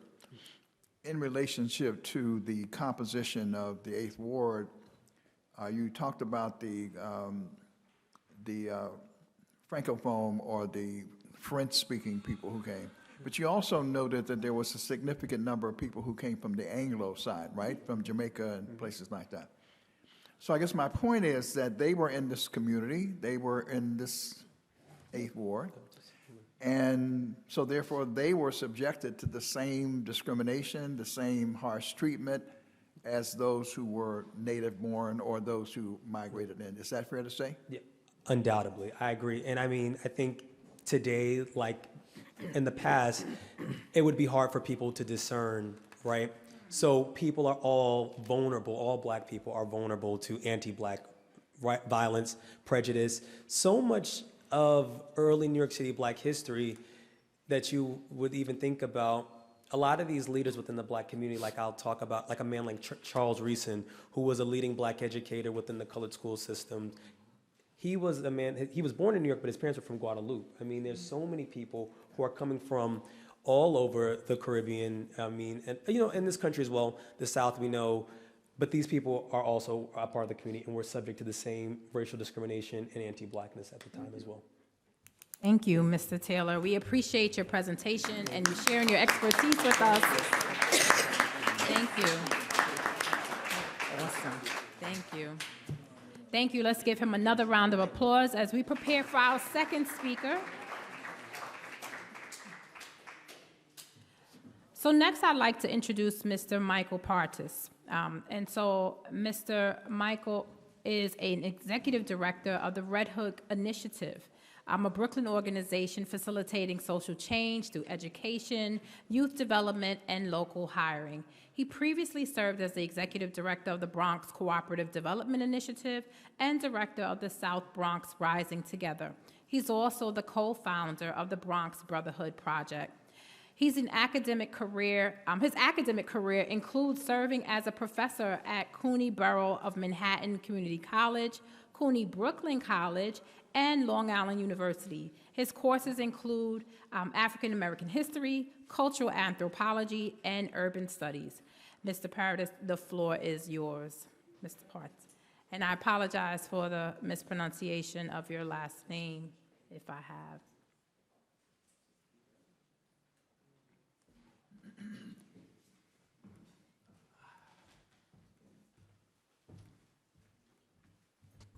You don't have to worry about that name part. We're good. All right. Good evening, everyone. Good evening. This evening, we started in the afternoon, but thanks to many of the things our ancestors did, no sundown towns around here. We can still congregate. We can still be in community. We can still be in fellowship. We can still be together. And I think that is a wonderful thing to recognize. So the Red Hook Initiative, who are we? I want to center with that really quick. The Red Hook Initiative is a youth and community development organization that facilitates social change with public housing residents in Brooklyn, New York. The Red Hook houses has 6,500 residents, estimate. It's probably like 10,000. And again, on the official number, it is 53% Black, predominantly African American, predominantly came to Red Hook as a part of the Great Migration, right? And part of the story here is how that number has declined actually over the decades. But that's the Red Hook that I'm talking about. I'm not talking about the back, I'm not talking about Van Brunt, I'm not talking about that Red Hook. I'm talking about the 6,500 residents in Red Hook houses East and West. That's who we serve. That's who we facilitate change with. That's who we organize with. That's how we build movements with. And at RHI, that is a holistic model. It's one of youth empowerment and community development, which I think is important for our reparations framework. The reparations framework that we're developing and building out, that holistic piece is important as a community, not RHI specific. And that work that RHI does accesses after-school programs, paid local internships and jobs, urban farming. Last fiscal year, we engaged over 300 youth and young adults in programming and socio-emotional support. 90% of that 300 identify as Black. We pay out over $400,000 in wages and compensation to our teens and young adults. We are also proud that we've distributed over $100,000 in emergency funds and provide over 15,000 pounds of fresh produce to community members.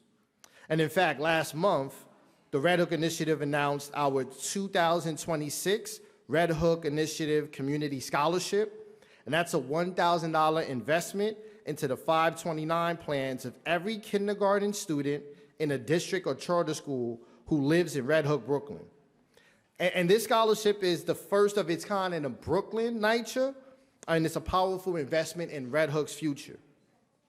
So RHI's work, and why I'm up here in part, is significant because it centers on those Black public housing residents, their self-determination, their self-directed leadership, and their dreams that are undaunted by any systemic or structural challenge.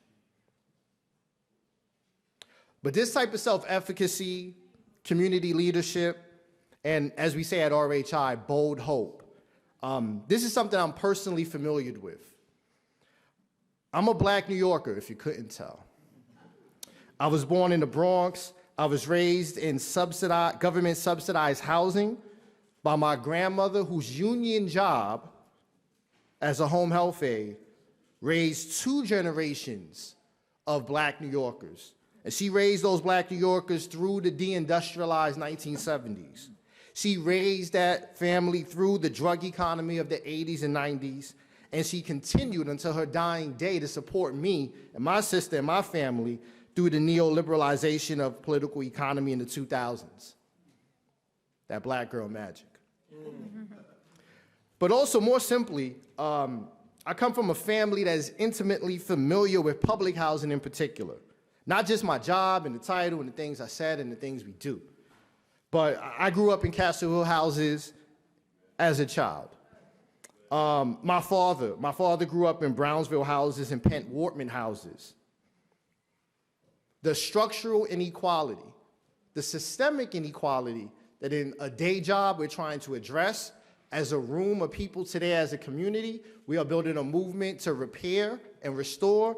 This is something familiar to me, familiar to us, familiar to Black folks in New York.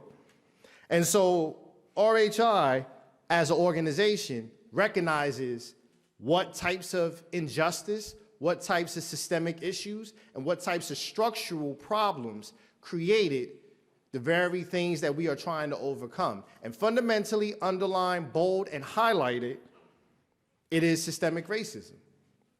It is an anti-Black approach to policy and legislation that then comes into the private sector that does this. And so for the Red Hook part of this, I just want to share 2 vignettes on environmental racism and anti-Black geographic segregation. Red Hook is a community, Red Hook, Brooklyn, that suffered decades of environmental racism and injustice. And it also has a geographic isolation that was created by the Brooklyn-Queens Expressway, the BQE. But one other thing that's interesting is that there's been a long history of environmental injustice in Red Hook, and that 53% of that public housing population has been fundamentally harmed by that environmental injustice. And in the late 1920s, the prime example of this was the Columbia Smelting and Refining Works factory on the corner of Lorraine and Hicks. From at least 1933, and pardon, I'm reading directly from the EPA report about the brownfield site. I'm reading directly from that report. From at least 1931 through the late 1940s, Columbia Smelting operated a secondary lead smelter. What does that mean, smelting? What are we talking about? Secondary lead smelting plants like Columbia refine scrap and use lead materials into metallic lead of a higher purity, as well as specialized combinations of metals called alloys. Some of the materials that the Columbia smelting factory used included cable lead, lead plates from batteries, soft lead, type lead, pewter, and other metals. In short, it's terrible, horrible, horrific. Now, the thing is, the smelting factory closed around the early 1940s. But in 1939, New York City and New York State opened its second largest public housing campus in New York, Queensbridge being number one, and in 1939, the Red Hook houses East and West. The Red Hook houses East and West were built right adjacent to the smelting factory. 27 buildings, 2,528 apartments, and at that time, 5,600 residents.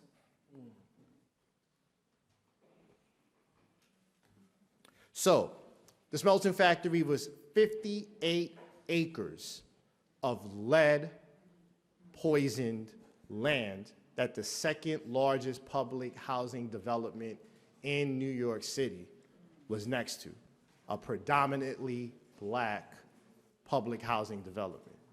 We with me? Follow? We with me? Yes.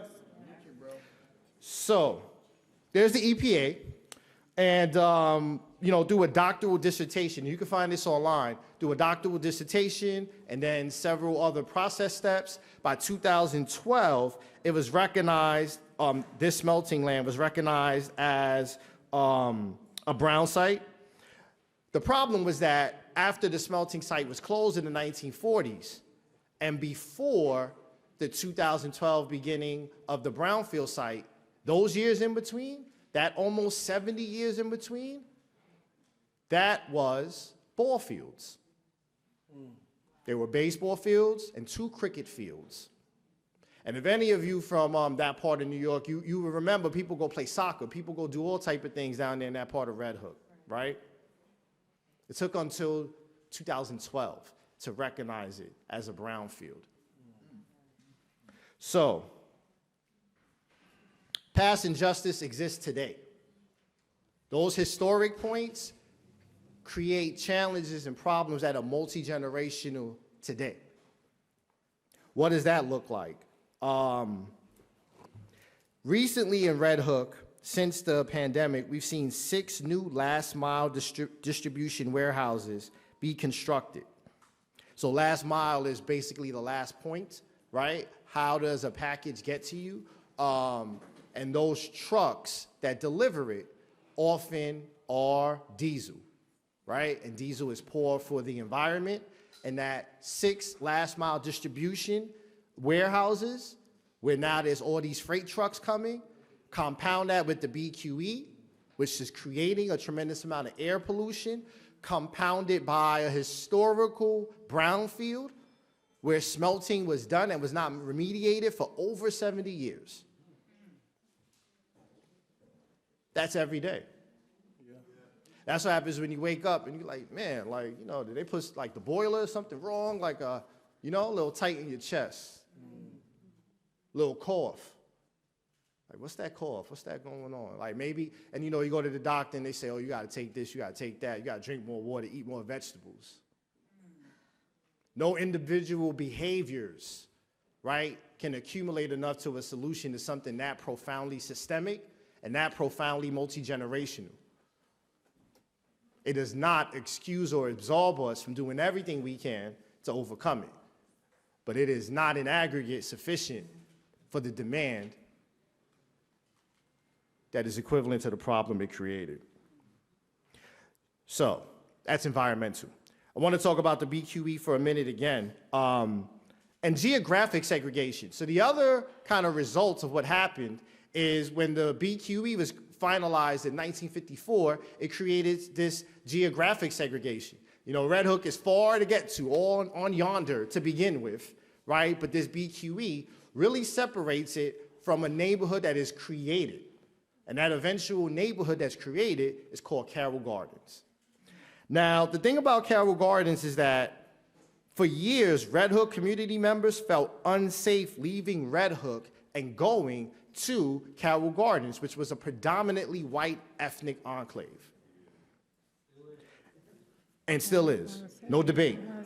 And I mean, two examples. One in 1997, 4 white men from Carroll Gardens chased Kevin Teague, a 26-year-old black man from Red Hook, whom the white men did not know. They chased him out of Red Hook and beat him up. This is a New York Times article. You could Google it. It's still on Times article machine. You could read it. This BQE is also dangerous. Now think about these multiple generations of African Americans and black folks who've been living. And if you know anything about trying to cross that BQE, it's horrendous. Imorne Horton in 2021, 31-year-old man from Red Hook, was killed in a hit and run at the intersection of Hamilton Avenue and Court. People are dying, long-term dying, from this environmental injustice, and then a physical infrastructure problem we have now with the BQE, not just as a transportation artery, but as something that is literally a symbolic marking, right, of the residential racist segregation, and further, that it creates a physical hazard if you try to cross it. The people speak better than me. I want to tell a story real quick. This is Vanessa McKnight, one of our elders in Red Hook. Vanessa is a grandparent now, and when we were doing some participatory action research in 2019, and we were doing a neighborhood tour, she wanted to tell a story about growing up in Red Hook in the 60s and 70s. She went to a middle school just north of Hamilton Avenue in Carroll Gardens, and had to cross this bridge. There's a crossover bridge to get between Carroll Gardens and Red Hook. And here's the story. This is from Vanessa directly. Every day was a serious, serious challenge on racism. We would come across this bridge, and there would be white guys there. Not even ones that are our same age, but like older, 17, 18 years old, with bats and chains and rocks. And they would beat, especially on the black young men. They would beat on them. So the boys stopped going to school.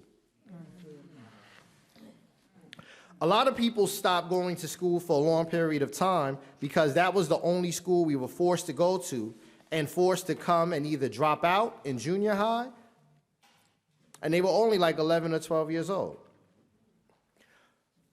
It was very difficult when we would get out of school, wherever they would hide. They would just let us get there, and then, you know, you would hear them say something, like make a noise, and next thing you know, you would hear the chain. And you would have to run for your life over this bridge to get back to the projects. We couldn't even walk on Court Street. The woman could do it early during the day. Like mothers would come out very early and they would go over to Court Street because there was nice delicatessens and, you know, fish markets, and in fact the check cashing place was there, the bakeries were there. But what about everyone else? Can you imagine getting up every morning knowing you might get beat up just because you're black? So this bridge for me, I haven't been over this bridge since 1973, 74. This interview is 2019. Sorry, pardon for a minute. This interview is 2019. Vanessa McKnight is a grandmother at that time. And she's telling us she hasn't, quote, sorry, back to this, I haven't been over this bridge probably since 1973, 1974.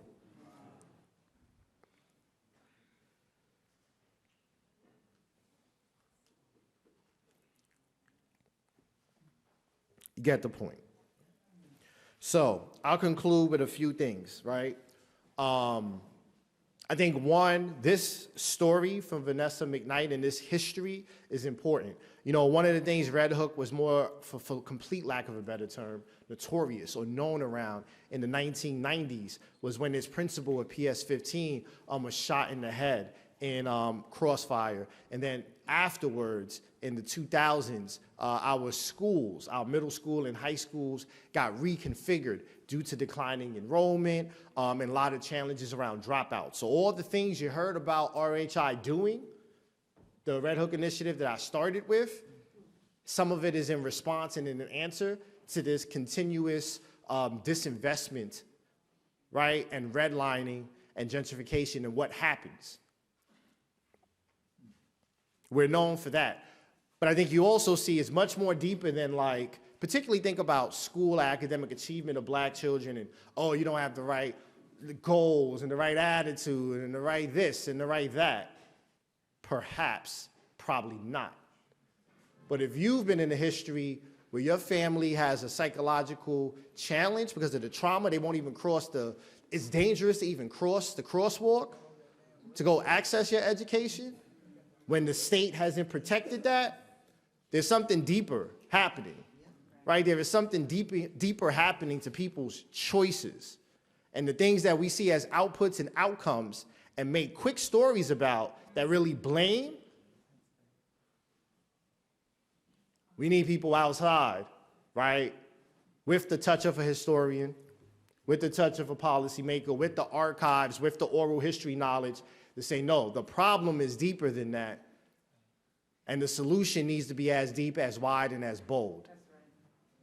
So let's land this plane. Bold.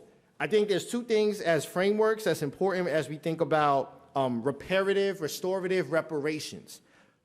One, democratizing the economy through community-led processes. I think this is something to keep in mind. I think there are two models that people of African descent can look at and begin to build from.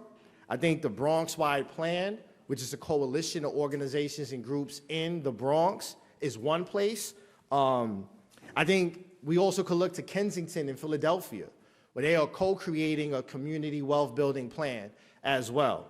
I think ownership of the economy, right? Ownership of the assets, ownership of the things in your neighborhood, in your community, is an important reparative step. What are the things we need to do to own it and run it?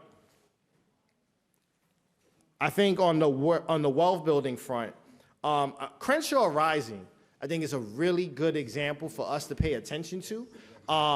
Crenshaw Rising was a group of community members that saw Crenshaw, predominantly, overwhelmingly black and historically African-American neighborhood, saw once land speculation and real estate started to heat up, they began to say, hold on, everybody is buying everything around me. Everybody is buying everything around me, and it's almost like a colonizing kind of thing. So these group of residents said, what can we do? How can we get together? And for their downtown mall, there was a developer bid. This group of residents pulled themselves together, predominantly black residents, pulled themselves together, put together a bid of $115,000. $115 million, pardon me. Sorry, millions. We need M's and B's and trees for this, and T's for this reparations work. They put it together to acquire the property. They had the highest bid, a black-led, fundamentally black group who were trying to open 2 grocery stores, an urban garden, a hydroponics farm, a commercial kitchen, a community solar project, 6 acres of parkland for cultural events to showcase black culture, a senior center, a daycare, and a community fund to power community programs. They had $115 million that represented people that said, yeah, do that. Black people should have that. We believe in it so much we have the highest bid. And guess what? They didn't win the bid, in spite of having the highest bid. I think the story here, too, is, so what did they do next? And what they did next was they decided, you know what, we're not going to stop just because we didn't get the bid. And I think further, they also said, we're not going to solely rely on a legal strategy to unpack the bid. We're going to do a community land trust. We're going to do a cooperative food business. Like, we're still going to do what's in our hand, right? Those of us that know what's in your hand, what can you do? We're going to use what's in our hand, and we're still going to move forward. And I think that's what many of us, and something like the Red Hook Initiative, my day job, right? That's what we do. But I think the bigger story and the bigger lesson is meeting the moment and repaying the historical debt of something more bold, something more powerful, and ultimately something just and equitable.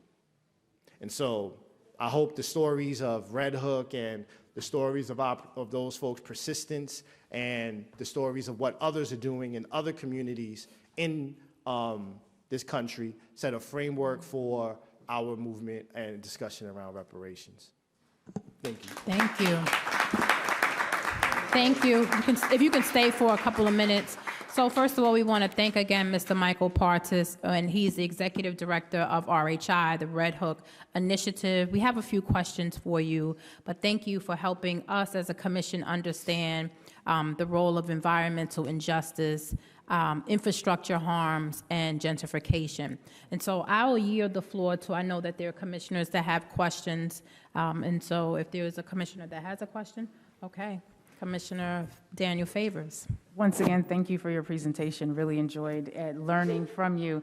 You'd mentioned at the early part, if I heard you correctly, that of the population that resides in Red Hook, that they were overwhelmingly drawing their roots from the Great Migration. Can you elaborate a bit more on that, please?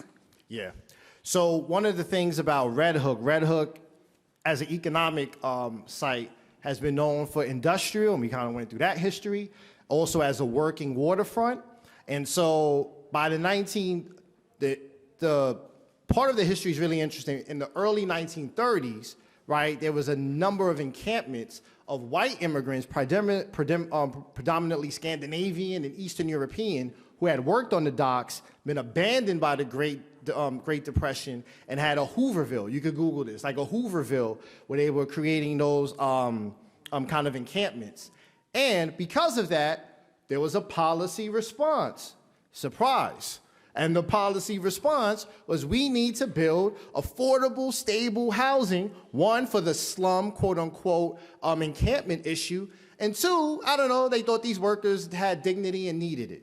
And so that was some of the impetus for the creation and building of the Red Hook houses by 1939. Now, people migrate to opportunities, right? So now with this, as the industrial opportunities, and this is Red Hook and beyond of like a Tops, the old, baseball, but like, the old baseball card chewing gum company that was just above in Sunset Park, or some of the other waterfront development, working jobs, which is, our IBZ, industrial business zone, one of the few left in New York. That drew many of the black folks who were migrating from the South to come to Red Hook. So as the white flight began in the 1950s, you began to see more and more of those African Americans coming because they heard about those jobs.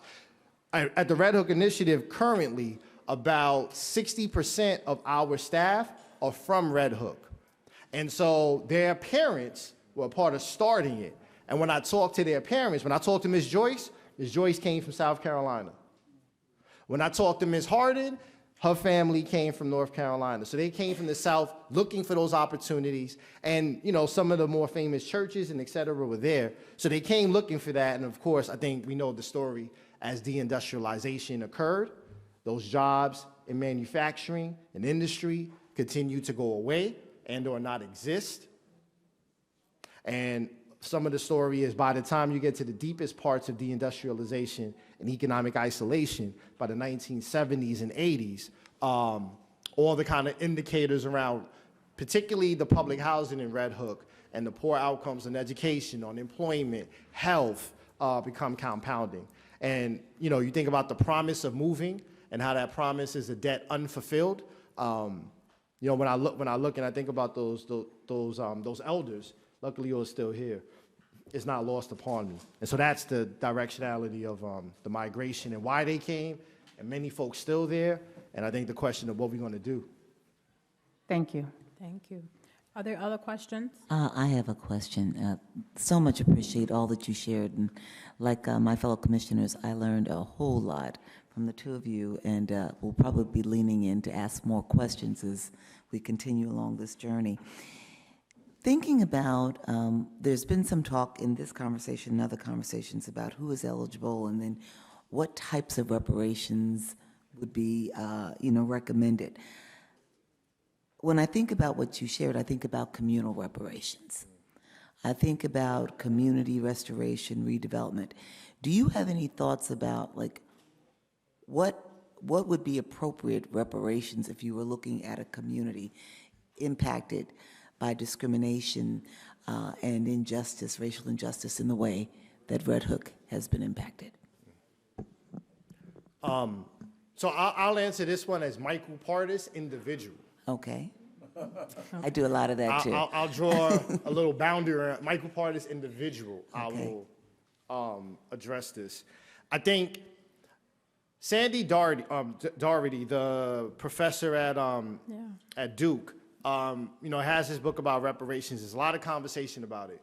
One important point, I think, from his literature is the United States cannot grow its economy out of inequality and injustice. Mm-hmm. Like, that's not going to work. If you try to say economic growth, like cut taxes, let businesses do more, let people have more money in their pocket by cutting taxes, subsidize corporations. I'm not talking about it as a development strategy whole. I'm talking about it as a way to address social and economic inequality. He says that's not going to work, right? The United States economy cannot grow its way out because the structures would just keep leaving the gaps. Yeah. And the tax code is actually the greatest example of that, right? Indeed. That economy grows, you're primarily a wage earner or you're a salary earner. The tax burden for you is different than the tax burden for someone who makes their money in finance or investment or shelters it somewhere or whatever else. And predominantly, many African American and black people, and we see this in Brooklyn, right, who came up and created some of their generational wealth doing civil servant jobs, right? Taking themselves to Woodhull Hospital every day, taking themselves to run those public hospital systems and doing all those other things, built their wealth, whatever wealth they did have, through wages and salary. And if the tax structure that's supposed to create growth doesn't address that, they just start losing more money and their money in the economy, but like they are not getting an equity. There's not the same step ladder. Dorothy Brown, a great law professor, she has a book on this. So anyway, to the point, right? We can't grow out of this, which means what other ways should we think about? And I, individual, Michael Partis, think that more community-oriented solutions like what I described at the end of my short presentation. I hope it was short for y'all. It was good. Look at like community governance. Think about shared ownership, right? Cooperative ownership. Go back to those principles. We about to be in December real soon. So coming back to cooperative ownership principles, coming back to collective ownership of assets, of property, that's really important, right? That protects many of the property theft-orientated things we see today. Deed theft, gentrification, all those things, right? Mm-hmm. Communal ownership, I shouldn't say absolutely presents, but makes it much more difficult to do. I think that in addition to individualizing that compensation and that restoration is important too, but we have to start thinking about the larger size of the economy because ultimately that is the solution in this kind of context. Thank you. Very helpful. Thank you, Mr. Partis. We are grateful for your leadership and your expertise. We're almost out of time. Okay. We're gonna make some time for the commissioners to submit questions to you, but we certainly want to get to the presentation, your part, right? Most importantly, we want to hear from you. But I also want to thank Marquise Taylor. Thank you both for your presentations. It was enlightening. We certainly have more questions. We just can't get to them all. So thank you all. We're going to take a 10-minute break, and we're going to come back at 6:05 and begin with our testimony through the public. If you have not signed up, please do so at the front. We look forward to your testimony.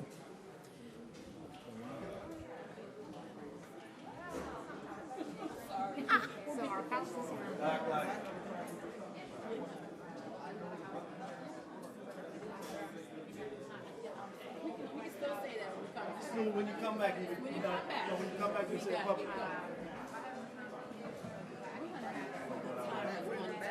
Yeah, I'll show you the bag.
for this public comment section.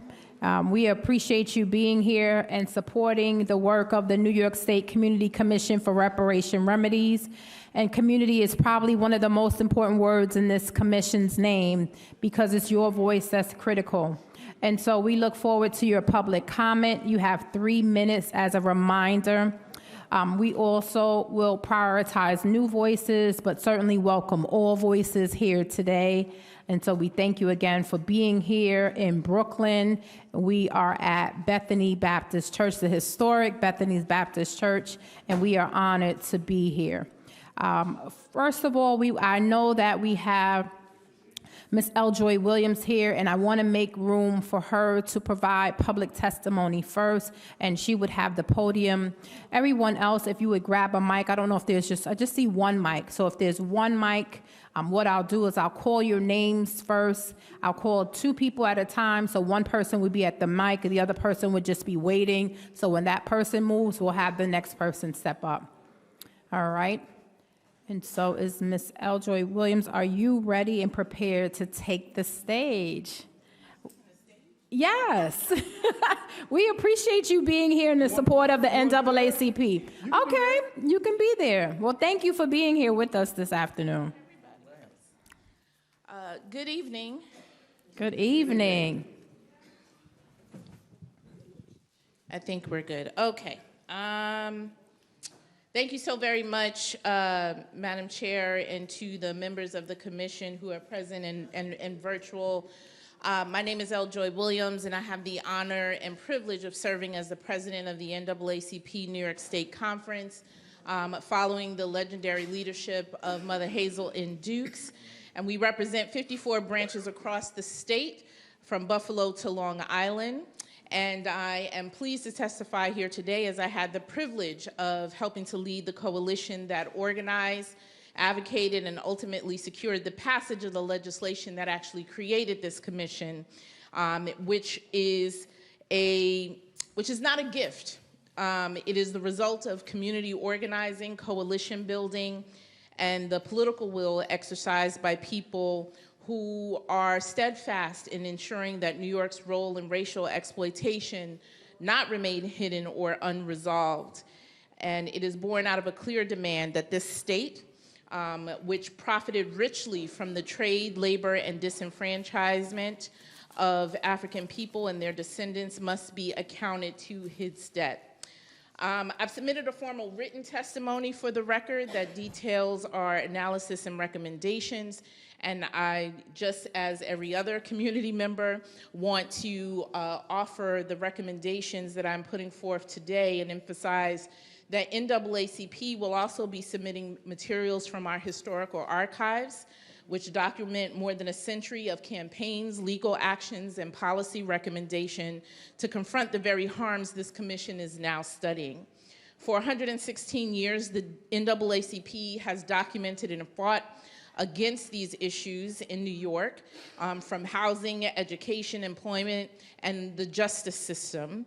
And next year, as we celebrate 90 years for the New York State Conference, but as you know, the NAACP being birthed here, we have a number of things that could be beneficial to this commission. Historic papers that are preserved at the Library of Congress, which are filled with letters and reports from New York branches that are volunteer-led, community-led institutions of campaigns as it pertains to redlining, exclusionary zoning, and racial terror, all pointing to the same truth, that these inequities were not accidental, but they were specifically designed. So I want to get directly to our recommendations that I'm proposing today. You have the full testimony that was submitted. And as I mentioned, there are a number of other civil rights organizations and organizations that exist in the state of New York whose archives could prove useful for the commission in doing this work. And I would urge the commission to formally request those materials from those institutions who documented very detailed documents of how, particularly in places like Long Island and Western New York, The governments, be they state or local governments, conspired along with businesses that specifically excluded people of African descent, as well as being able to provide the basis of the recommendations that this commission will report on. So here are my recommendations. First, the commission should include the following recommendation: to establish a permanent reparations implementation office. We have models of this in the state of New York, be it the Holocaust Claims Processing Office. That office would investigate property and housing claims, trace lineage, administer restitution, and maintain a permanent archive. Without a permanent structure, this work risks ending with the report once it's done. And with it, repair becomes a living institution in the state rather than a report that the legislature and the governor only have one opportunity to address. Second would be to create a permanent funding stream for reparations through a financial transaction tax. Okay. Second would be to create a permanent funding stream for reparations through a financial transaction tax, even 5 cents per Wall Street trade. Those trades would generate enormous wealth built on the labor and exploitation of enslaved Africans and their descendants. A portion of that profit would be reinvested to build the communities and be earmarked for those who are descendants of those who were enslaved here in the state of New York. Third, the commission should recommend a policy redress and reform framework to identify and repeal laws and practices that continue to drive inequity, from tax lien sales and exclusionary zoning to environmental sitting and infrastructure placement that specifically target Black neighborhoods.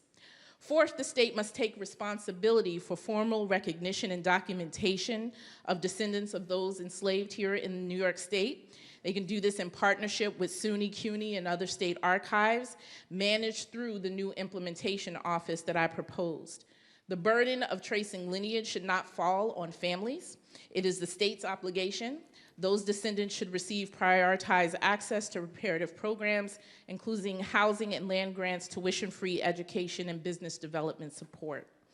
Lastly, the commission should recommend a permanent state endowment for Black-centered educational institutions, particularly those born out of community struggle and created to serve African people, such as Medgar Evers College. A dedicated endowment would secure their missions, allowing them to expand programs, research, and leadership development that advance racial equity for generations to come. New York's moral leadership will not be measured by how much we study, but how much we build. On behalf of the new NAACP New York State Conference, I thank you for your service and reaffirm our commitment to work alongside this commission, providing our archives, our expertise, and our organizing power to ensure that repair in New York is real, permanent, and transformative. Thank you. Thank you. Thank you, Ms. Williams, and we thank you for your work. We appreciate the support of the NAACP. First, we'd like to begin with Daytwan Madam, and I apologize, or Madam. I apologize for any mispronunciation. I am also reading handwriting, so I want to make room for everybody. As a reminder, invited guests, we always give invited guests an extended time. You all are coming on as signups, and so everyone has 3 minutes. So when the buzzer stops, we just ask that you please stop. And then you can have an opportunity to extend your testimony by either calling in, and so you can call into that number, 518-473-3997. You can finish your testimony there, or you can email the commission. And so either way, we'd like to hear your extended testimony if the timer goes off. So thank you. And the next person that will go behind you is going to be Herman Francis. All right. Yes, my name is Dewan Madion. I'm a member of the Afro-Descendant Nation, and I appreciate the work that the commission is doing. However, I disagree with the forum that this commission is on for this reason. I believe that the Reparations Commission that has been established by Governor Hochul, as well as the reparations commission that is being established in other states. I believe that it is a stratagem, a ruse, if you will, to deceive our people into accepting a watered-down form of reparation when in reality, we deserve full and complete reparation as a result of the destruction of our human rights as a people. We need to be restored as a people, and I will suggest that the commission meet with black leaders such as Silas Muhammad and other grassroots black leaders that have taken our case for reparation to the international community, because we see in the domestic realms of America that they're taking us for a joke. And it infuriates me that you take us for a joke, because for John Conyers' bill to be on the floor for over 30 years and it only collected dust as a result of a study. That's all, just a study. I think that's an insult to us. And therefore, it's indicative that America is not taking us serious. Here's the reason why we need to take it out of the domestic realms, like Mr. Silas Muhammad have said and has done, and bring it into the international arena. I don't know if our people is aware of this, but Mr. Silas Muhammad and 18 other leaders throughout the diaspora have established an identity for us, and that identity is Afro-descendant. This identity has given us the right to self-determination. We're no longer known as Negroes, colored people, Black Americans, or African Americans. If we accept the term African American, when we get reparations, and we will get it, then that term African American opened up the door for anybody coming from Africa. If they were born in Africa as a Chinese, as a Japanese, they can come right over here and become American citizens and claim to be African American. There's nothing we can do about it.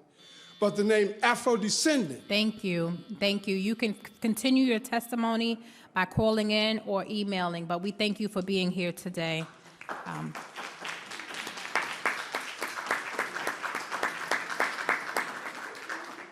And if you could state your name when you begin your testimony. Thank you. Greetings, everyone. My name is Herman Francis. I'm a former school board member of District 7, also service vice president for Bloomberg Step in Zone Mayoralty Control. Charles Hampton Houston, one of the greatest black legal minds, does not get the credit he so aptly deserves, said it best. An attorney must be a social engineer. Otherwise, an attorney is a parasite, or every case breaks new ground. This issue on reparations is a nationwide issue, has to be brought before, as all 50 states, the whole United States, has to be involved. This is why the law of the land clearly states, Article 1, second paragraph, that our ancestors were 3/5 of a person. It took a war of 1861 to 1865 to lay the groundwork for the 13th, 14th, 15th, and 19th Amendment. And also, when you look at Executive Order 9981, which is very interesting, it got signed July 26, 1948, by President Harry S. Truman. And when you read it, you be prepared to take a cold shower. Why? Sergeant Isaac Woodward, going home after being charged for U.S. military, World War II Army veteran, got called in nature happening. So we got the Greyhound bus. The bus driver called the police. The chief of police arrived, one of his deputies. And next thing, Sergeant Woodward realized he's waking up in the jail cell blind in both eyes. So when the Executive Order 9981 was signed July 26, 1994, it desegregated the U.S. military and all the fighting we had done. So every time I look at this, yes. And the United States does not recognize the World Court. Why? The war of 1861 to 1865, when our only pay was a bite to eat and a place to sleep. And yes, we laid the groundwork for the Immigration Act of 1965, which came out of the Voting Rights Act of 1865. Now, I keep on going back to Charles Hampton Houston. Why? Brown versus Board of Education. He said it best, we cannot take this fight county by county. We got to unite these cases. It took 4 cases. So we got to unite this whole mess. Because Abraham Lincoln said it best. He did not believe black and whites could live together in 1861. So he cut a deal with England that all blacks would be taken out of the United States and taken to British outdoors, now known as police. But the deal fell through, and we're still here. So grasping that particular concept when the emancipation in 1863, when we finally got the opportunity to free on the front line and fight for our freedom. Yes, we are entitled to this. Why? Every immigrant that comes here is coming for one reason only. Keep in mind, this part of this hemisphere was the last place to be settled by Europeans. We fought, our ancestors fought, we still fight today. Those who are coming right now are piggyback on, they refuse to fight. And keep in mind, Columbus did not make it to the mainland, right off the coast. I'll leave it to this. We got to take this before the court, Supreme Court. It's the whole national-wide issue, not just in one state. Thank you, Mr. Francis. We are grateful to you.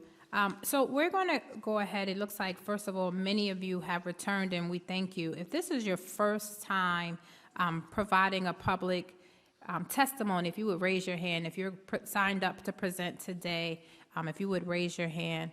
We appreciate you being here for the first time, your first timers. And so we want to prioritize you, and we want to make sure that we make room for you.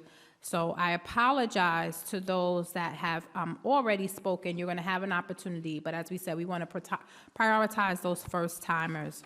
And so Mr. Earl S. Bell, did you raise your hand? Yes, if you can come to the mic, please.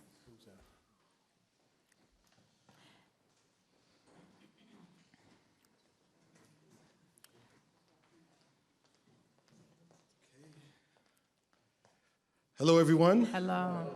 Okay, so it's ready to speak. I'm from downtown Brooklyn. I like to say my address a little bit different. By the way, thank you for your service. Thank you for everything that you're doing for the community.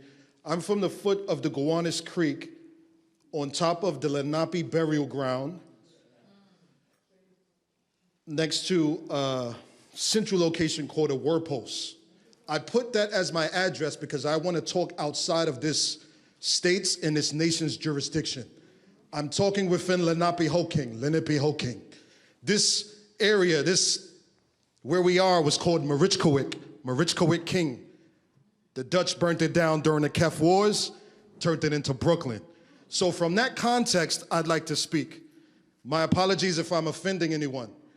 I think reparations is needed for our people. I was accosted in corporate America working on the JFK airport.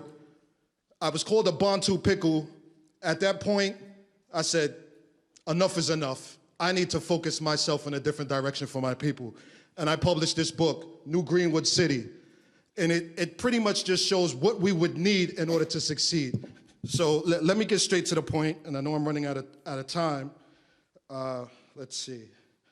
I wrote down a couple of solutions. So what I think in terms of the African, in terms of the capacity that we are as a people, I think if we think about this as house Negroids, we miss the point. So in terms of our trade capacity, during the 1600s, we had independent little settlements. We had trade capacity with Native Americans as well as white settlements. When we ask for repair, what are we repairing? I think that we need a free trade zone. There's over 200 free trade zones in the United States, and not one of them is controlled by African Americans. In terms of asking, we need to trade with our brothers and sisters on the African continent. That frees us from this corporate and debt monetary oppression that we're living in now. We also need, in terms of what we're asking for reparations, we need it to be in a non-inflationary instrument. Gold, et cetera, et cetera. Also, what happens when we receive reparations? Is that instrument lienable? What if somebody contrives to take it from us? We need some type of trust instrument that is reparations orientated, that no one can swindle it from us. Also, I think we need to talk about this on a level of statecraft and county craft, in a sense of something akin to a tribal jurisdiction or a home rule county for us, so we don't fall into the same. Mr. Bell, we want you to be able to continue. You can email us, you can speak with us after, or you can call the number 518-473-3997. And it won't end. It's continuous. Will do. Thank you. Thank you. And if you can share with the admin, just so they can take a picture of your book, so we have that as well. So thank you very much. Next, I would like to call Regina Robinson. Is this your first time, Regina? Welcome, and thank you for being here today. Hi, first I want to thank the Commission for having everyone here tonight, and I am appreciative of the attempt that's being made at reparations. However, I'm very concerned about the language that's being used, in particular when we're saying African descent, because African descent can mean anyone from the continent of Africa when we know that we're speaking about people that are Black and that racializes things, and I'm concerned about that because the Supreme Court has ruled against racializing reparations of any sort twice now. We see that through the dismantling of DEI and through affirmative action. So this commission needs to be very careful about racializing reparations. And the only way that reparations can be actually paid is that reparations is a specific monetary payment for a specific harm that was done to a specific people for a specific crime. It is not the responsibility of the U.S. to try to remedy every country that participated in slavery. That is for a separate agenda when we're talking about discrimination. But since this commission is here for reparations, that is a specific harm done to a specific people that comes through a specific lineage. I am an American descendant of slavery. My ancestors have been here for hundreds of years. We also have to consider the fact that at what point do people from my lineage become American? We cannot allow for other outside interference from, yes, we know that we are descended from the continent of Africa, but my homeland is here. I have been here for centuries. My ancestors have been here for centuries. We are American. This is the state of New York. It is a state within the United States of America, which means that it can only address and only has the authority to address reparations for those that were impacted by it. That by slavery. By putting that language in your mission and by tying it to slavery because you know that it has to be a specific harm to a specific people, if you're in a car accident, unless it's your car that was directly hit by the other car, that is going to be who the insurance company pays reparations to. It's not going to be the people that are sitting in traffic and that saw the accident. That is how reparations works. We have to make sure that we are doing the right thing here and using the correct language. Now, if you want to propose an agenda for racial discrimination, that's separate. Here's the deal. Thank you, Ms. Robinson. If you'd like to continue. If I may, we don't typically respond to people when they presented their testimony because we like to take it and give it thought and consider it. I do need to correct something for you. This is not the Commission's language. Your issue, and everybody who is concerned about language that says persons of African descent should be considered with respect to reparations, your issue is with the New York State Legislature. No, let me explain to you why.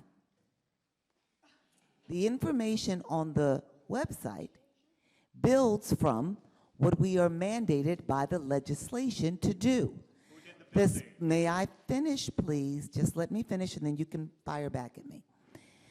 The legislation authorizing this commission to study the impact of slavery in New York State specifically, expressly states that we are to examine the impact of slavery and the impact of racism on people of African descent. It is the language in the legislation. We are not mandated, or allowed, I should say, we are not permitted to do anything but what the legislation actually authorizes us to do. And so I appreciate the points that you're making. I'm not challenging your concerns. What I am telling you is that your issue is not with the commission. Your issue is with the New York State Legislature. So, if you want to challenge the commission and what the commission is doing, you have to work through the state legislature. You're going to have to go and actually fire at the New York State Legislature. Those who actually wrote the legislation, the bill, and the legislators that passed it. We are authorized to do what is mandated. Anything short of, anything overreaching, actually may throw out all of the work that is done. So your issue, I'm not challenging you. I'm just telling you, if you really want to take this up, you have concerns about who is covered under this legislation, about it being too broad, you have to take that up with the legislature. We don't have the authority. Thank you, Commissioner Jones-Austin. So just want to share that your advocacy with your legislator is going to be important. And so I want to thank you, Ms. Robinson, for your testimony, and we're going to continue on. As we said, we won't continue to provide commentary after the public comment, but we wanted to just provide that clarification. And next time, you can go to the website if you want to see the full bill, and that you can go to newyork.gov/reparations. So next, I'm going to go to the next person. I see Paris Green. Oh, no, I think this was not your first time, but one of the people can you raise your hand? Thank you. Is this your first time? Yes, if you can please stand up. Thank you. What's your name? This is your first time for. Thank you. And you'll have 3 minutes. So, my name is Evangeline Byers, and this is actually my first time here. I was given notice that this was happening today. So, one of the things I think we also need to know is that this bill originated with Charles Barron. Once he was out of the City Council Assembly, they stole his bill, and they made it into what they wanted to. So if we really want to amend this bill, tell New York lawmakers to support bill number A5603 for corrective reparations. So everyone who has a problem with the language and the way that this bill is, you can support bill A5603. I also was very concerned listening to, he's not here anymore, but the young gentleman from Red Hook talk about communal reparations, right? This language and the fact that they take people they weaponize our people against us, right? They take those who are the heads of organizations or the heads of institutions, people who we respect, like Mr. Ron Daniels, and they put them before us. They give them their dirty work, and they send them out before us because they know that we respect you, right? And if you say this is what it is and you recommend it, 9 times out of 10 we'll go along with it. So I just want us to be very aware that don't allow them to weaponize you. If you know that they gave you a legislation that is flawed, why would you bring it to the people and represent it? When this is very, very serious. And so being a Black American, a foundational Black American from here, and understanding all of the issues and nuances that come from the whole discussion around Pan-Africanism and us just recognizing Blackness throughout the world, that we are all Africans, but also understanding that our relationship to America is very complex and that we are owed reparations as those who worked and tilled the lands here.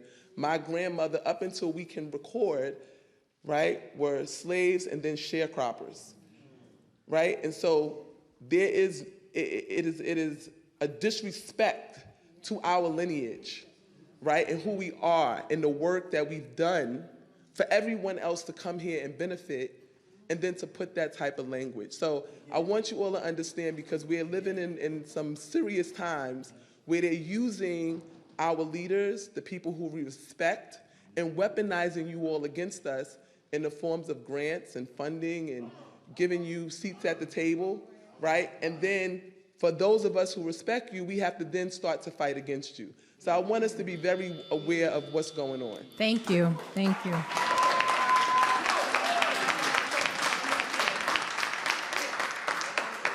So next we have Edwards Darrell. Is it your first time presenting? No, me, right here. Okay, if it's not your first time presenting, I'm going to ask that you yield the floor to someone that's your first time presenting. So I saw two hands, this woman in the beautiful sweater and the scarf. If you can please stand. And then the next gentleman behind in the fatigue, you'll come next. Good evening. My name is Shanae Lee. I'm the president and co-founder of Friends of Abolitionist Place. I'm the daughter of Mama Joy Chattel, who was the owner, the late owner of 227 Duffield Street, also known as 227 Abolitionist Place. And I am here today to tell a personal story. I'm here to tell a story of resilience and resistance against the terrorization of gentrification. I feel that gentrification is a form of warfare and that my mom was subjected to it. She was also the victim of an eminent domain attack, which she fought against and defeated the city and reversed eminent domain and saved her home and the 6 other homes because she proved that it was part of the Underground Railroad. So while she was going to court fighting against the city, she was also fighting against deed thieves by herself. And she got that turned without prejudice. So during the course of that time, she was raising 5 grandchildren on her own, my niece and nephews, carrying them to different meetings and protests to try to save her home, to prove that that home needed to be preserved because it was a part of American history. It was owned by Thomas and Harriet Lee Truesdale, who were abolitionists, but also a third abolitionist, which was my mother, who also lived there longer than the Truesdales, but also brought attention to the Black rich history of the free Blacks and the Black suffragists in downtown Brooklyn, New York. Now, right now the city owns 227 Duffield Street. We, as Friends of Abolitionist Place, are the caretakers and stewards. We've been fighting to keep this home for over 21 years. So whoever comes into office, we're not going nowhere. We're going to still be there fighting to make sure we preserve the history of the Blacks and the suffragists in that community. And right now, they're not giving us the chance to create the heritage center that we need to. So we're doing walking tours to let our people know that education is important in regards to their history and how it just liberates us all. So what you don't know could kill you. And that's education, and we're making it our duty to know our history. Ida B. Wells lived around the corner. Ida B. Wells. So this is history that we will continue to push. And if you want to know more, come on our tour, abolitionistplace.org. Thank you. Thank you, Ms. Lee. If you could introduce yourself at the microphone. My name on the joint is Mike Blackman. Okay, thank you. You got me? Yes. All right, hello, good evening, everybody. If everybody, including the commissioners, could do me a favor, if you, your parents, and or your grandparents immigrated from somewhere, please raise your hand.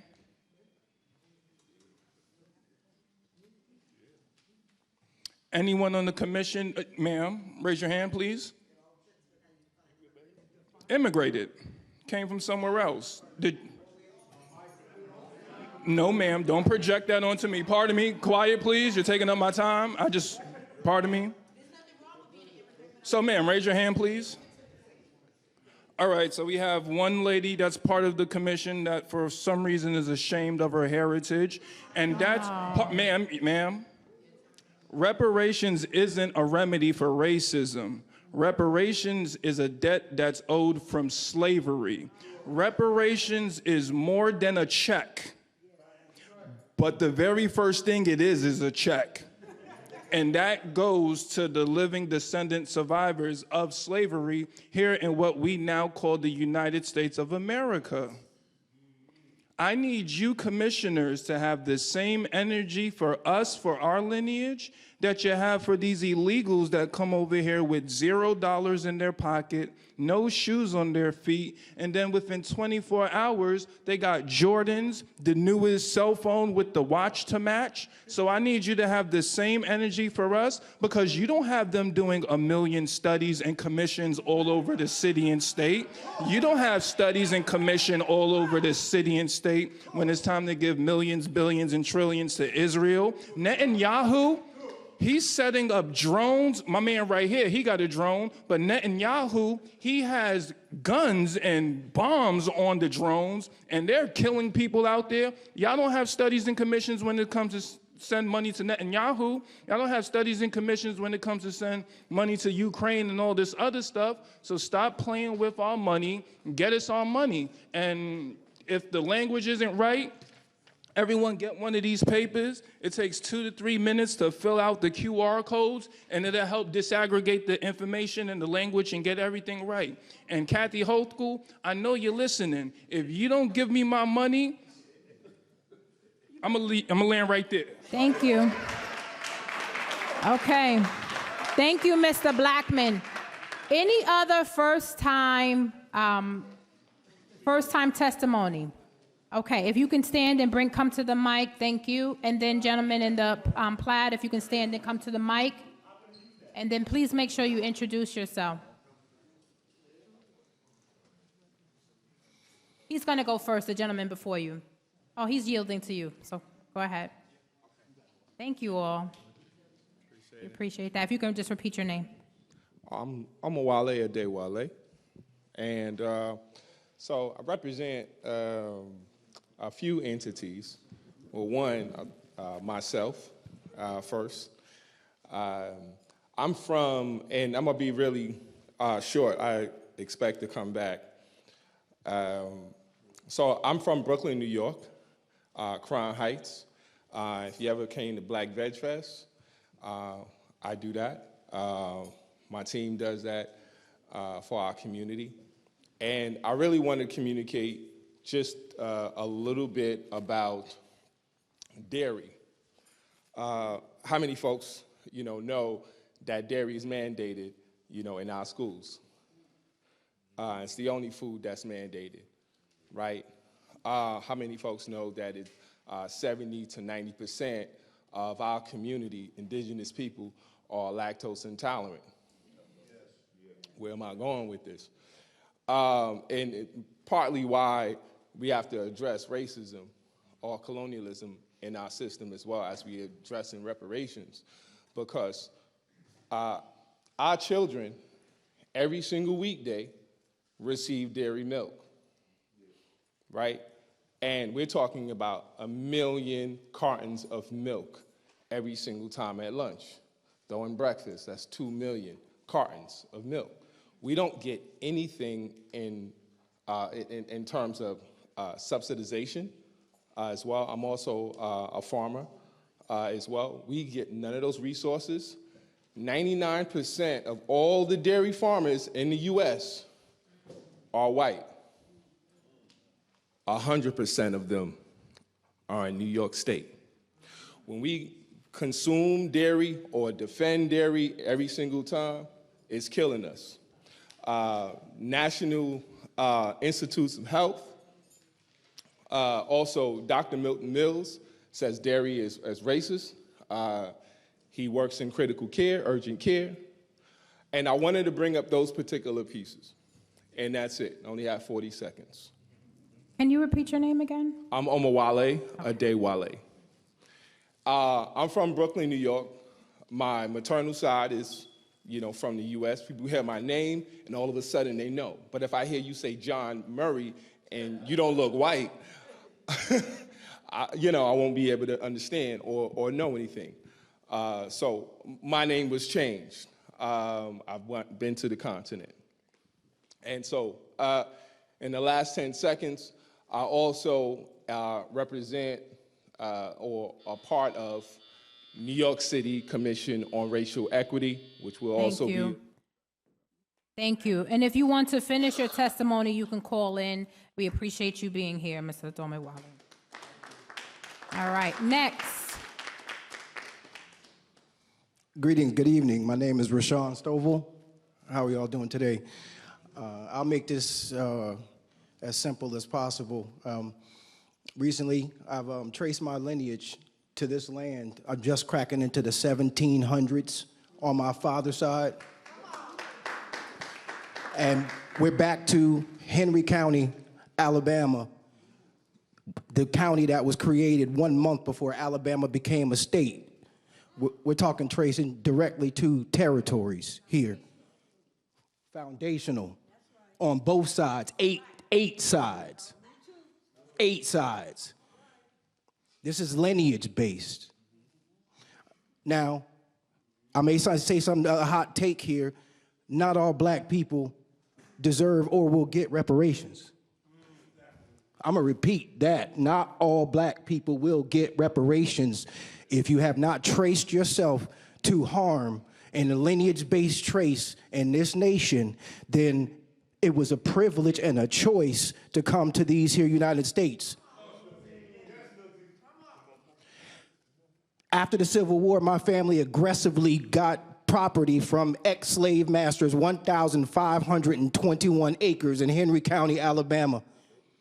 I'm gonna repeat that. Got property from the slave masters, take that right up off of them. For it to be half of the property right now to be taken up under eminent domain through Montgomery, Alabama. As my family, fast forward to now, as my family moved up here at the tail end of the Great Migration. Again, not all black people will get reparations. I'm bringing you tidings from New Jersey right here in support of people who are foundational in New York seeking reparations, while they have people who have chosen to come to these here United States of America and asking for reparations as well. Now, you may receive reparations from where your lineage traces from, and I recommend that you seek that path.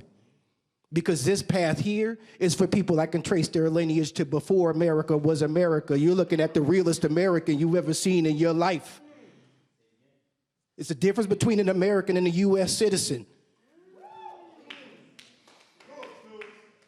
It's a difference between an American and a U.S. citizen, and it is an abomination to my ancestors, the Kynes and the Ingrams on my mother's side, and the Stovalls and the Frasers on my father's side. We had no choice. We had no choice. We stayed ground and fought. What's the reparations for if you chose to come here?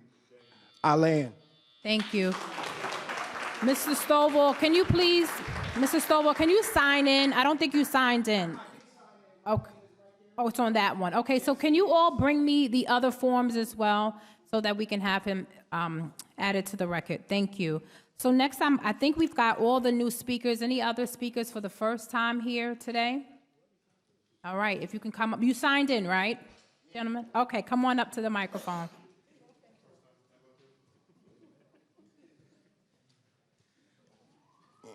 I want to first thank the commission for coming to Bed-Stuy, coming to Bethany Baptist Church, and for the community coming out. So give yourselves a hand clap. Thank you.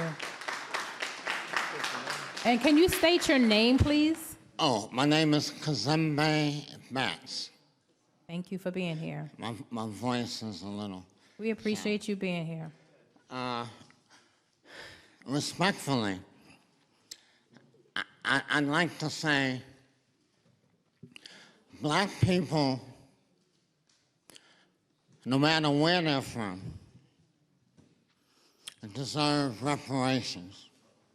I know we're not here to talk about that, but since it came up, we have always traveled back and forth. The borders historically haven't meant that much. Of course, we're proud of wherever we were born and grew up. Of course, why not? Being a nation, state, or region of this country.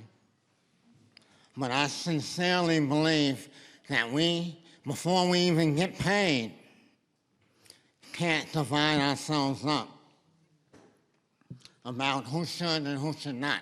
We should all get. Anti-blackness is universal, worldwide.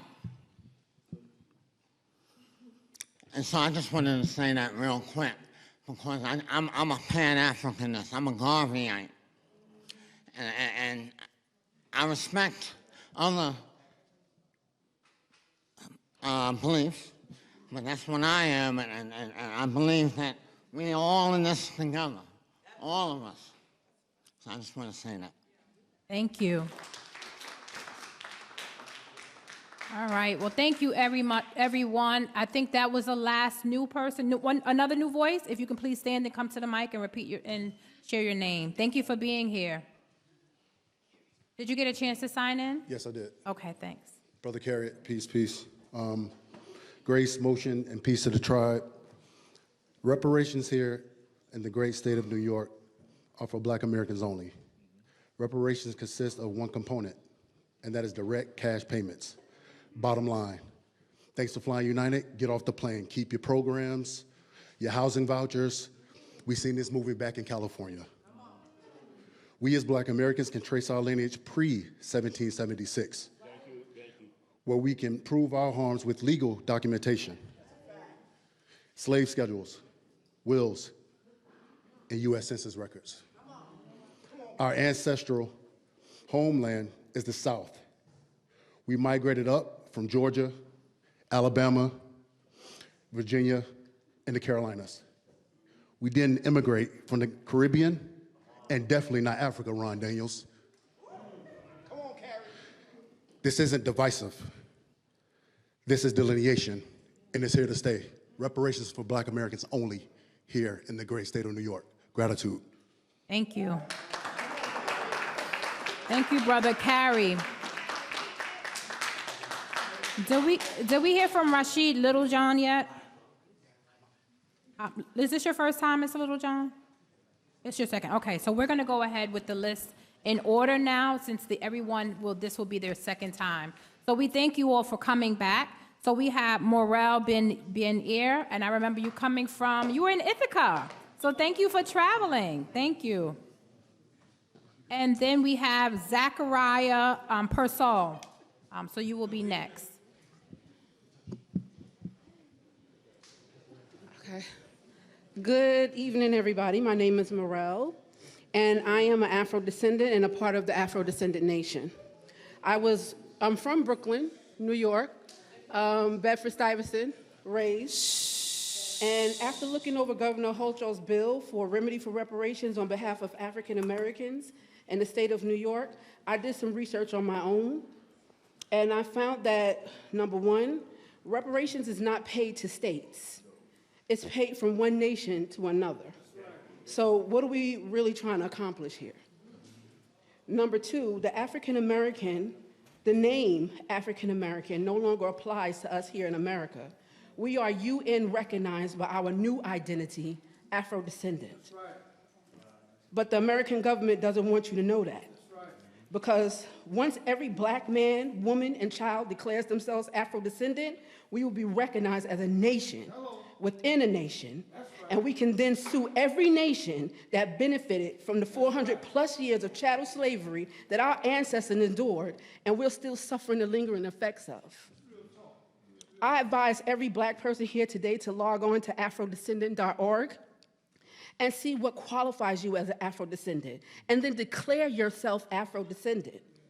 Let's get off of this hamster wheel of proposed bills that's been in Congress for over 30 years to no avail, for remedies for a problem we already have the solution to. That's right.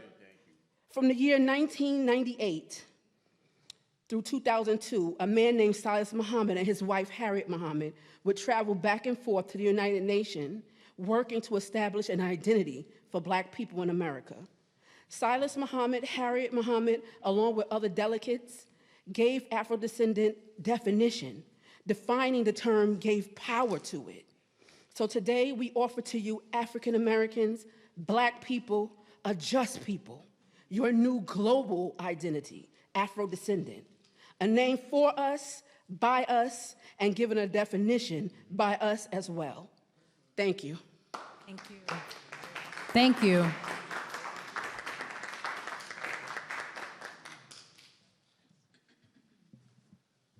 Good evening, everybody. I'm an Afro-descendant. My name is Zachariah Parasol. I got a little speech that I want to read. Black nation of America, kings and queens of the planet Earth, and the original people of the planet Earth.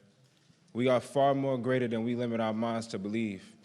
This is due to our false home, a home that we became so comfortable in that we settle for the crumbs that are given to us, a home that inflicted nothing but fear and trauma to our ancestors who were brought here from our original homeland in Africa for the purpose of enslavement.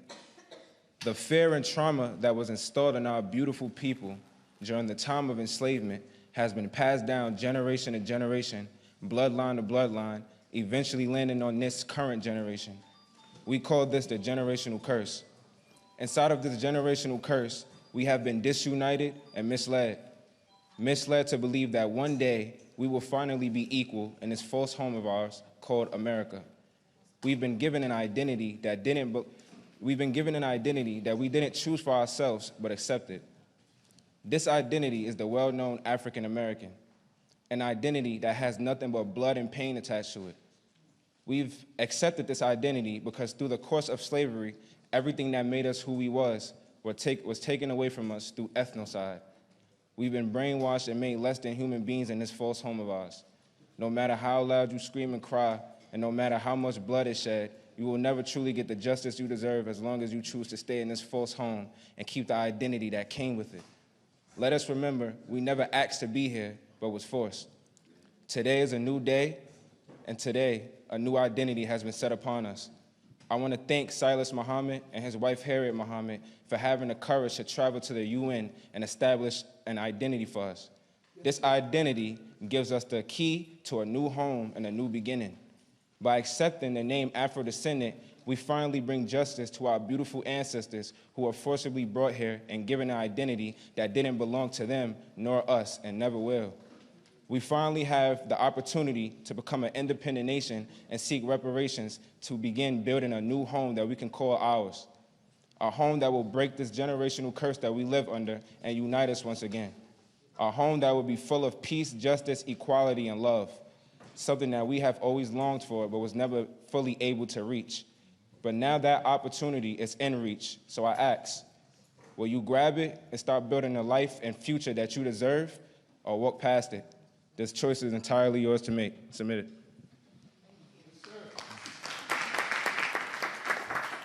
Madam Chair. Thank you. Madam Chair. Yes. Before we bring on the next testimony, I just want to point out for the audience, we are now approximately 10 witnesses into the process, and of the testimonies that we have heard this evening, we have received approximately one set of recommendations for what reparations should look like. While you are free as community to use your time on the microphone as you wish, and we appreciate that you have organized and made your way here, and we are grateful for you being here. This process will conclude with this body preparing a report of recommendations for what reparations should look like. That report will then be sent to all of the members of the state legislature, in the state Senate, and in the state assembly. And if we use all of the time to discuss who we believe should get access to reparations, that is certainly a choice. But what that means is, at the end of this process, there will be very little in terms of what reparations should look like. And so it would be perhaps a consideration, after identifying your specific lineage and claims, if you could then also include your recommendations on what reparations should look like.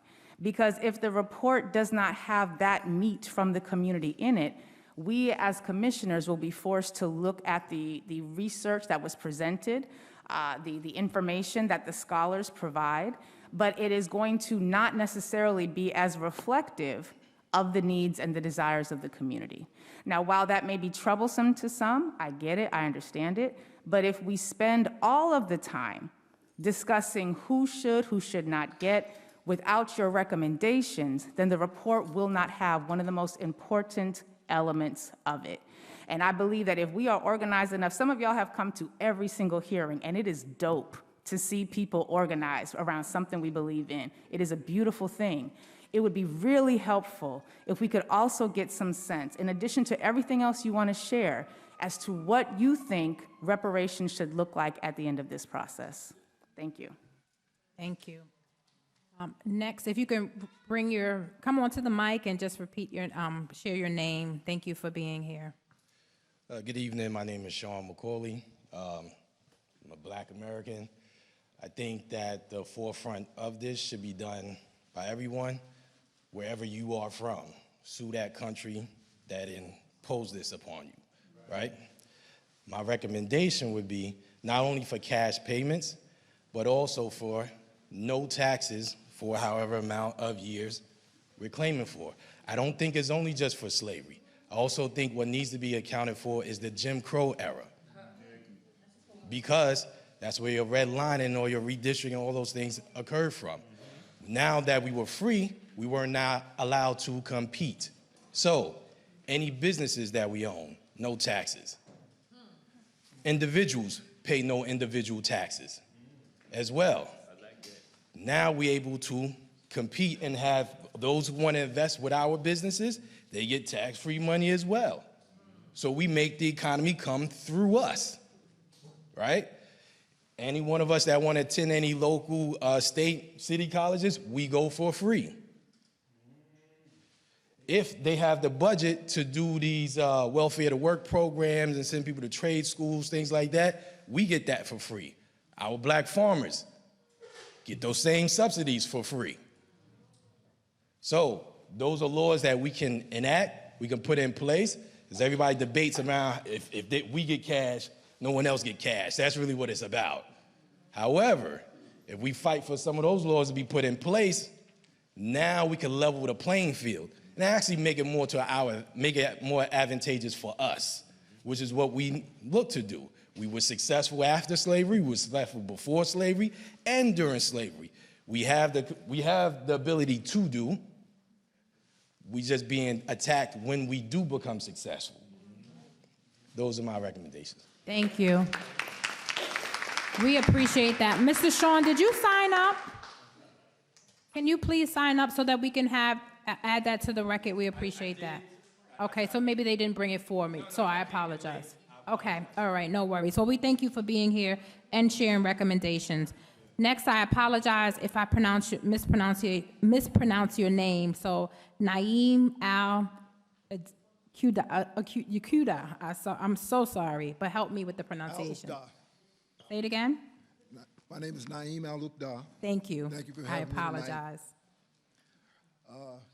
Commission, for doing a great work that you're doing. Excuse me. Been talking all day.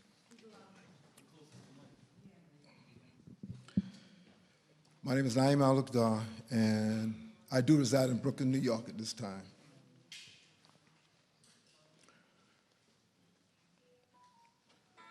The term Afro-descendant refers to people who descended from people who were, 1, forcibly dispossessed of their homeland, Africa, 2, were transported to the Americas and slave diaspora for the purpose of enslavement, 3, was subject to slavery, 4, was subject to forced mixed breeding and rape, 5, has experienced through force the loss of mother tongue, culture, and religion, 6, have experienced racial discrimination due to the lost ties from their original identity. Enslaved people generated immense wealth for the U.S. economy, more than was invested in the railroads and the factories in the 1880s. Yet, their descendants received none of that benefits. After slavery, policies like the Jim Crow laws, redlining, and discriminatory education and the criminal justice system continue to suppress economic mobility even today.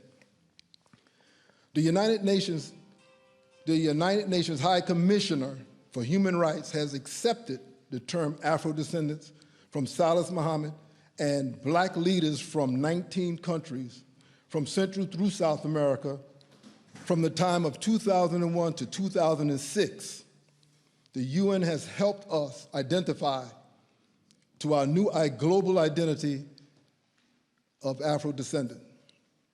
We have established our own constitution, our own legislative, executive, and judicial branch of the Afro-descendant nation.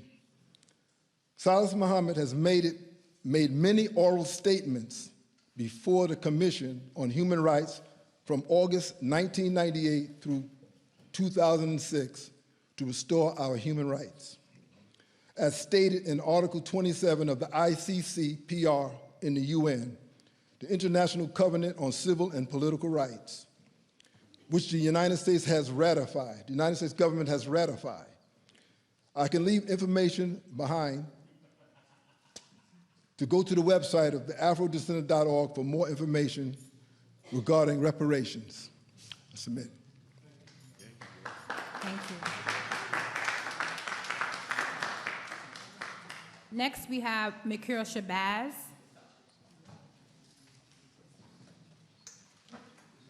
And then after that, it will be Paris Green. How are you, Commissioners? Thank you. Thank you for being here today. You're welcome. I would like to correct a statement that I made last month in Ithaca, New York, and I had said that the Honorable Salas Muhammad had hired a group of attorneys to travel to Geneva, Switzerland to see if there was a legal claim to charge America for reparation. That was not true. He hired an attorney by the name of Ted Ditto Egan's. From 1989 to 2006, Mr. Muhammad have made several oral and written statements at the United Nations. What I would like to say is this, is that when I'm in the field in Harlem and I'm passing out these leaflets, these young kids that are 19 and 20 years of age, when you get to talking to them about reparation, they don't want health care and educational grant. They want gold, land. That's what they want. A lot of them would like to leave America. A lot of them would like to leave. When you talk to the youth, they really don't want no part of America the way they are treated. I'm just saying, when you get to talking to the youth in Harlem and in Brownsville, Brooklyn, you will hear their mind. You can look at their mind. They're tired. They're tired the way their ancestors were treated. They're tired the way they're being treated. And so when you get inside of the mind of them, they'll tell you what it really is. Right. And so reparation is very important for us. And my conclusion, we was only brought here for slavery, not to remain here. Submit it. Thank you. So next is Paris Green, and then Brooke is next. Reparations for U.S. chattel slavery and the systems that replaced it is an unpaid debt owed to Black Americans.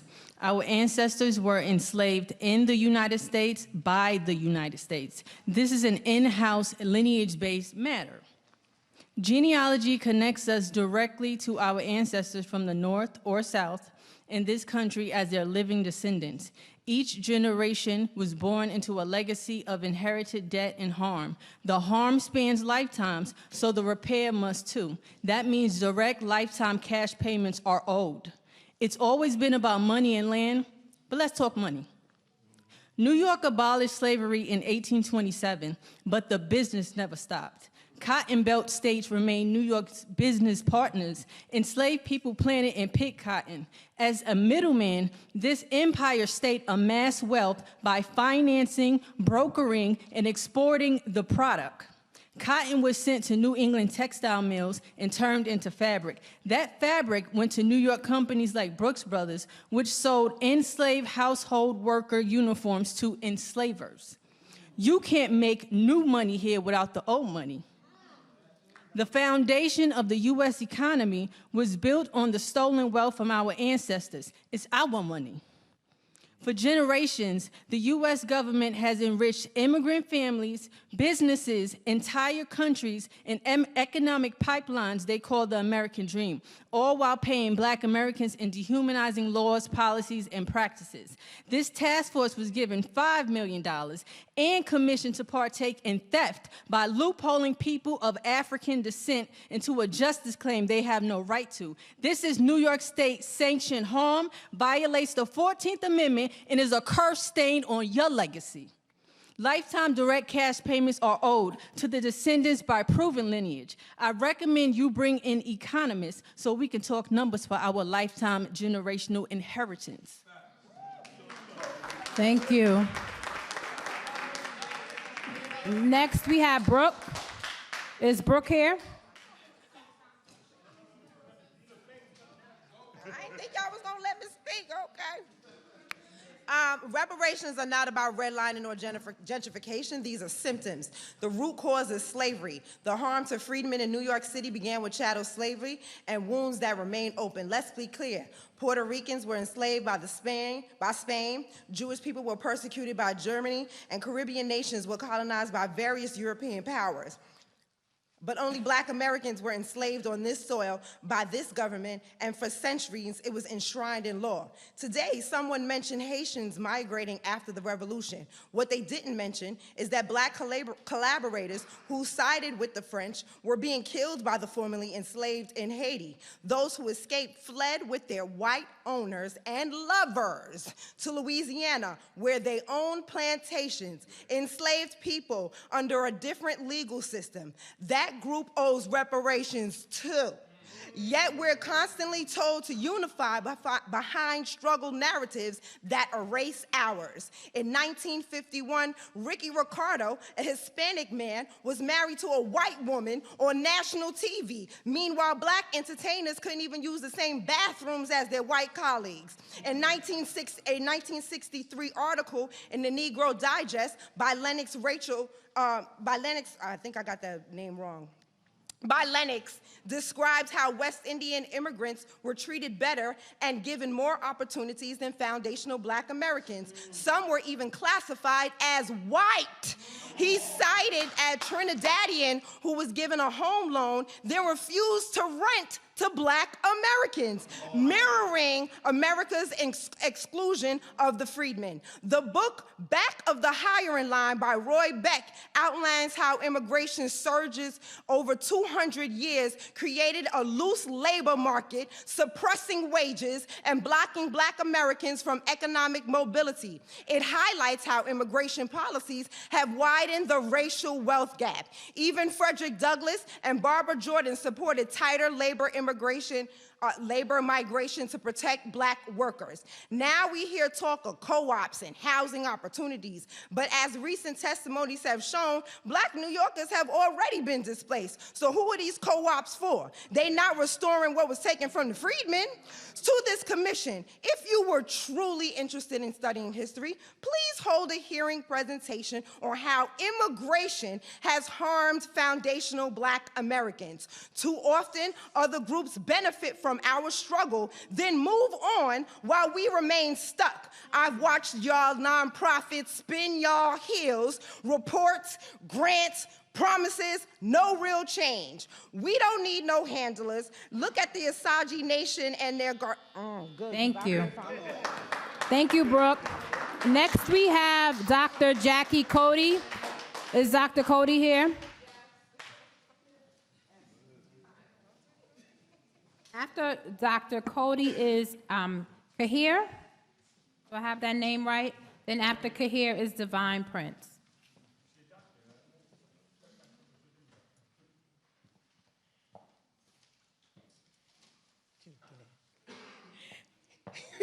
Good evening, everyone. Hi, how you doing? My name is Dr. Jackie Cody. I'm gonna try to keep it light. Hi, big sis. And I'm representing New Yorkers for Reparations. I'm also the Vice President and Education Committee Chair for National Action Network's Brooklyn chapter, who the pastor of Bethany Baptist Church, the Reverend Dr. Lacey, is the president of the chapter as well. I didn't come up here to talk about me, but I just needed to throw it out there. I'm third generation in Concord Baptist Church, and you know, my pastor emeritus, Gardner C. Taylor, and Commissioner Jones' dad, they used to run the show over here in these areas, in these parts. And also, my grandmother mentored Shirley Chisholm, and there's so much history here. On my dad's side, going back 5 generations, my great-grandfather founded Amy's Chapel over in East New York, and my father's side by way of Georgia. So I just wanted to throw some out there because there's a lot of history in this sister. But let me first thank the commission for their due diligence in hosting these public hearings and coming back to Brooklyn, because I know what happened a couple of months ago, where there was one of the largest slave holding places in the nation, right here in Brooklyn, Flatbush. New Yorkers for Reparations supports the Commission's mission and purpose as it is aligned with ours. To succeed, we need the following from the Commission. We need you to establish a calendar so that the consistency of meetings and public hearings can foster and increase grassroots movement for reparations. In addition, a clear timeline outlining key milestones and upholds what is written in the law, or if you want to change it, that's fine too. From July 2024 forward, a graph showing each milestone as well as a directory of events.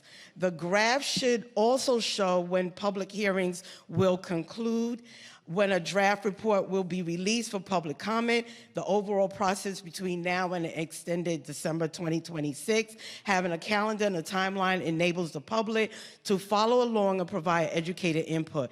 Advice to the public: for all of us, the commission is here and functioning, and if you support the fact that reparations is needed, then I suggest we all lend artifacts, information, recommendations, and suggestions that will help get us there.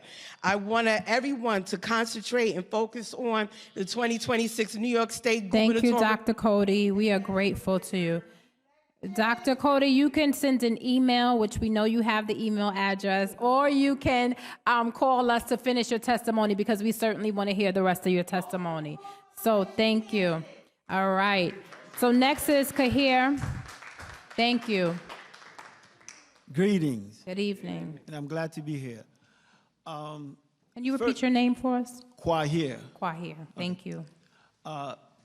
I'd like to say a couple of things, but first I'd like to remind everyone to please Google Afrodescendant.org or Afrodescendant Nation. It's very important.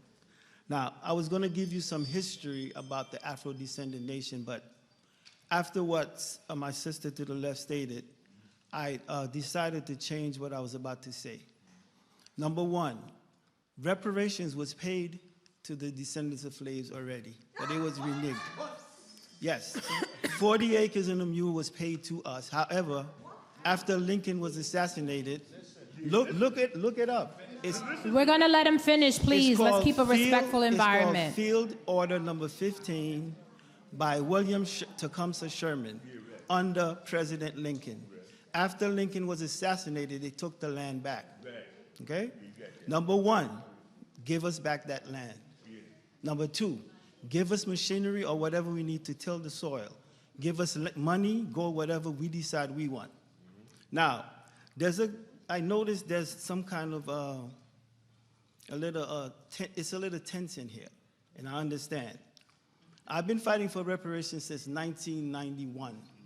In 1992, I knew that I was not going to get reparations from America because I'm from Haiti, but I fought harder. Because I know once America pays reparations to the slaves here, and it will happen, I will get my reparations from France. So there shouldn't be no disunity here, okay? Afro-descendant means that we all are united.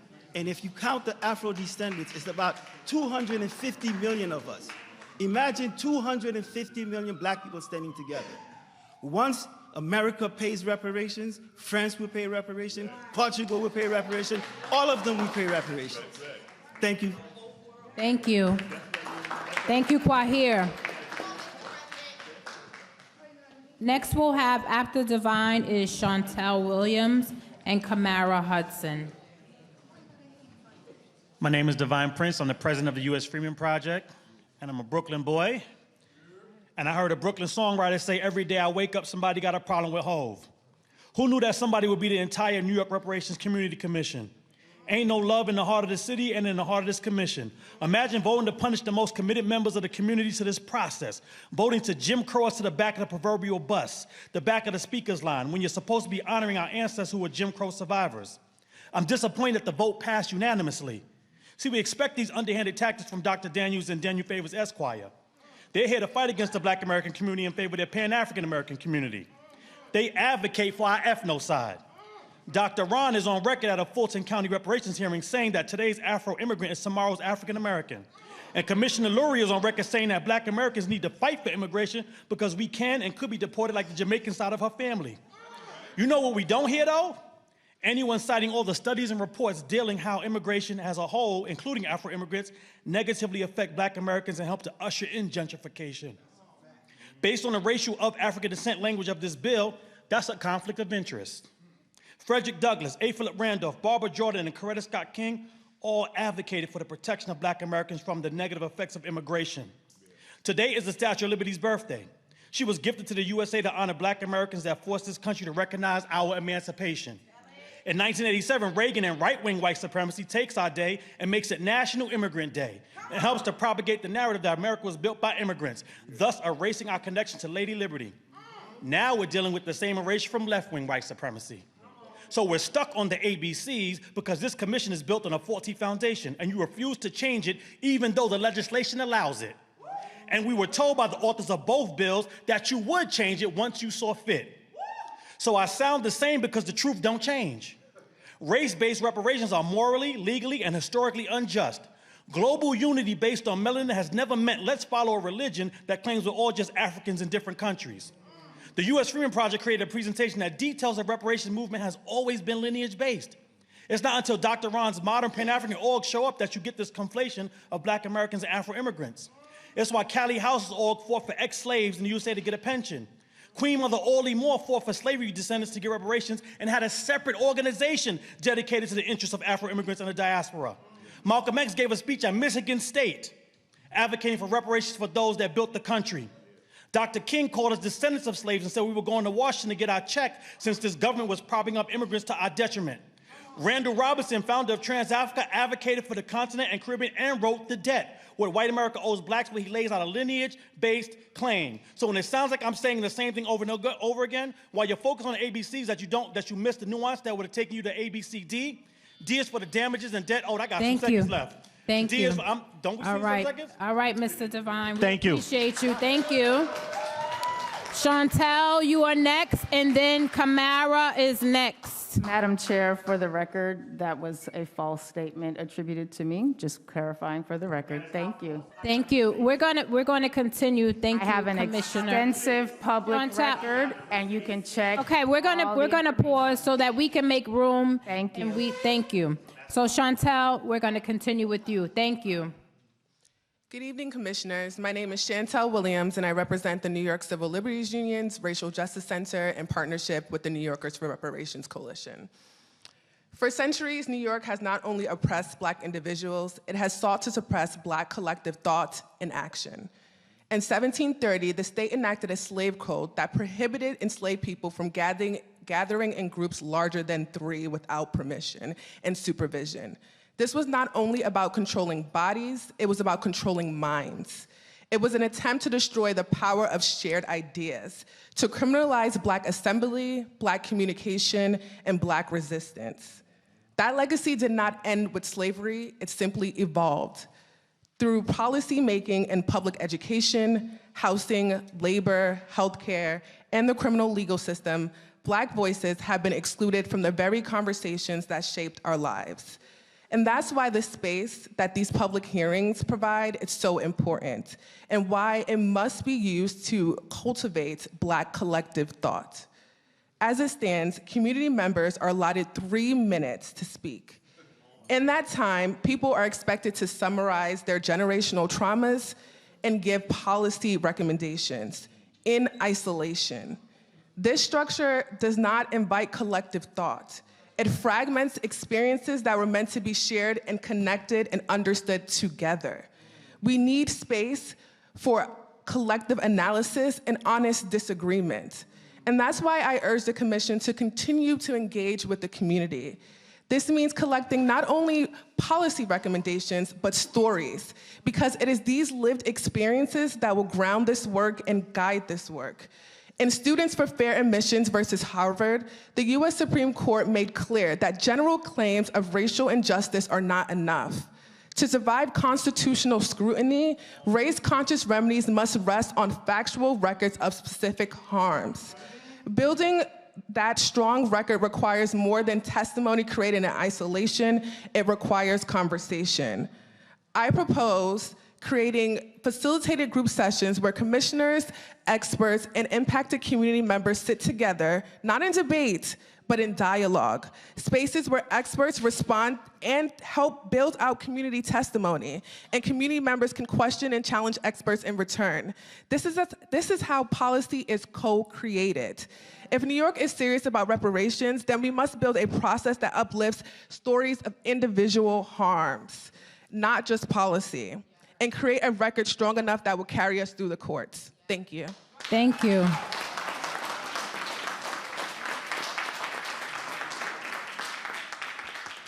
Ms. Williams, we appreciate your recommendations. And next is Ms. Hudson, and then next will be Ms. Simpkins and Kathy Dean.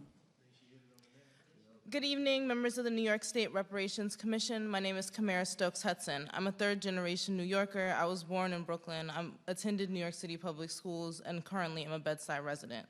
I'm speaking today not just as myself, but also representing the New York Civil Liberties Union and in partnership with New Yorkers for Reparations.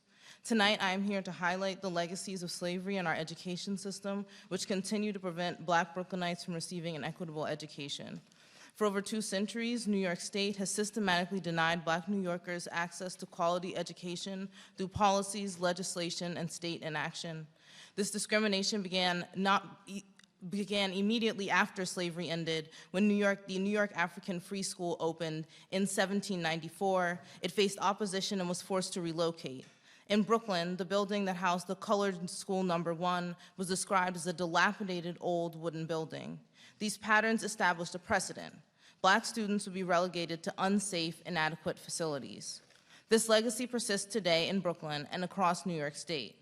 Black students are overwhelmingly concentrated in schools with environmental hazards. More than 1/3 of all New York schools located within 500 feet of a highway are in Kings County, making it the county with the highest concentration of schools in close proximity to major roadways.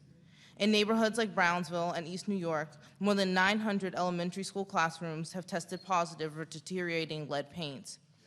The state has also systematically underfunded schools serving Black students. Despite court orders dating back to 2003 requiring equitable funding, New York didn't fully fund its foundation aid formula until 2023, leaving Black students in Brooklyn with decades of educational funding deficits.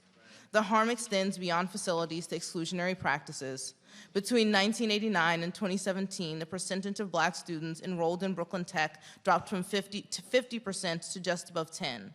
This isn't about ability, it's about a system designed to exclude. The state must acknowledge that educational segregation and disinvestment are direct legacies of slavery and that require direct and distinct reparative action. Black Brooklynites and all Black New Yorkers deserve schools that are safe, well-funded, and designed to help them thrive. Thank you. Thank you. So we're going to continue taking testimony. I want to establish that the public comment sign-up section is now closed. We have enough room to go until 8 o'clock for everyone to have an opportunity to have signed up. So next will be, we thank you, Ms. Hudson, right? And now we'll have Ms. Simpkins, if you can come on up, and then Kathy Dean. Hi, good evening, everybody. My evening. name is Claudio Simpkins. I'm a New Yorker, fourth generation. I'm a resident here in Bed-Stuy. I'm an attorney. I'm a union member. I'm a city government employee. I wear many hats, but I'm here in my capacity as the co-chapter leader of the ADOS Advocacy Foundation's New York chapter. I'm here to speak to those recommendations that the Commission wishes to hear from the community members. I've heard many great ideas from other interested parties tonight, and I would say that at the ADOS Advocacy Foundation, we definitely would entirely support efforts to create an office within the state government that would be responsible for helping with lineage study, to be responsible for coordinating the efforts of those Black and ADOS New Yorkers who are seeking to see what they might qualify for in terms of remedy. Separately, I want to speak to the testimony, the expert testimony of Mr. Marquise. I'm not sure if he was Taylor. I don't want to misname him, but I want to note out that I didn't hear anything in his testimony, though it may have been submitted in paperwork or otherwise, that established him as either an expert on demography or established that he viewed all relevant demographical documents from the period of time he was speaking to when he spoke to the quality and the quantity of Black immigrants who were or foreign-born Blacks who were living amongst those who were U.S.-born in the 1870s. I would also say that he hasn't established that he's an expert or what his opinion would be based on if he expressed any opinion on what the quality or quantity is of the discrimination that those Black folks might have experienced, or whether those 10% of the Blacks that were not U.S. born at that time, whether it's their descendants who still live in the New York State right now. I know that there's some efforts to parse whether U.S. folks who descend from chattel slavery were enslaved in New York State or elsewhere. That's a very thorny topic. If we're going to go into the weeds on that, I suggest we also go onto the weeds on those who are Blacks who descend from immigrant backgrounds. Were they here at a specific time period where they would qualify as having been the unfortunate victims of some kind of state policy that would require some kind of recompense? I would acknowledge that yes, the authorizing legislation does require and charge you to study the impact of de facto and de jure segregation and discrimination on all types of Black folks who descend from African descent, whatever the language may be. But what I would say is that it's not that we're saying that you shouldn't study those things. It's about the measure. It's about how you study these things, right? In the end, it's clear to many of us in this room that the true purpose behind this is reparations, and reparations has always had a very specific context. Yes, it's contested. Yes, there are ways in which we can account for discrimination that Black folks have suffered. My family is ADOS, and my grandfather, great-great-grandfather, came to Bed-Stuy at some point before 1930 and lived on Hancock Street. But my other side of the family is Cuban, and they lived in the projects in the Bronx. Thank you. Ms. Claudio Simpkins, we appreciate you. You can submit your testimony, continue that. If you want to just continue, you can call the number 518-473-3997, or you can submit it via email, but we certainly want to hear the rest of it, so thank you. We just want to make room for each person. So Kathy Dean and then Edwards Darrell. If Edwards Darrell can come on up so that we can make sure we can get everyone. Is Edwards Darrell here? If you're not here, you can.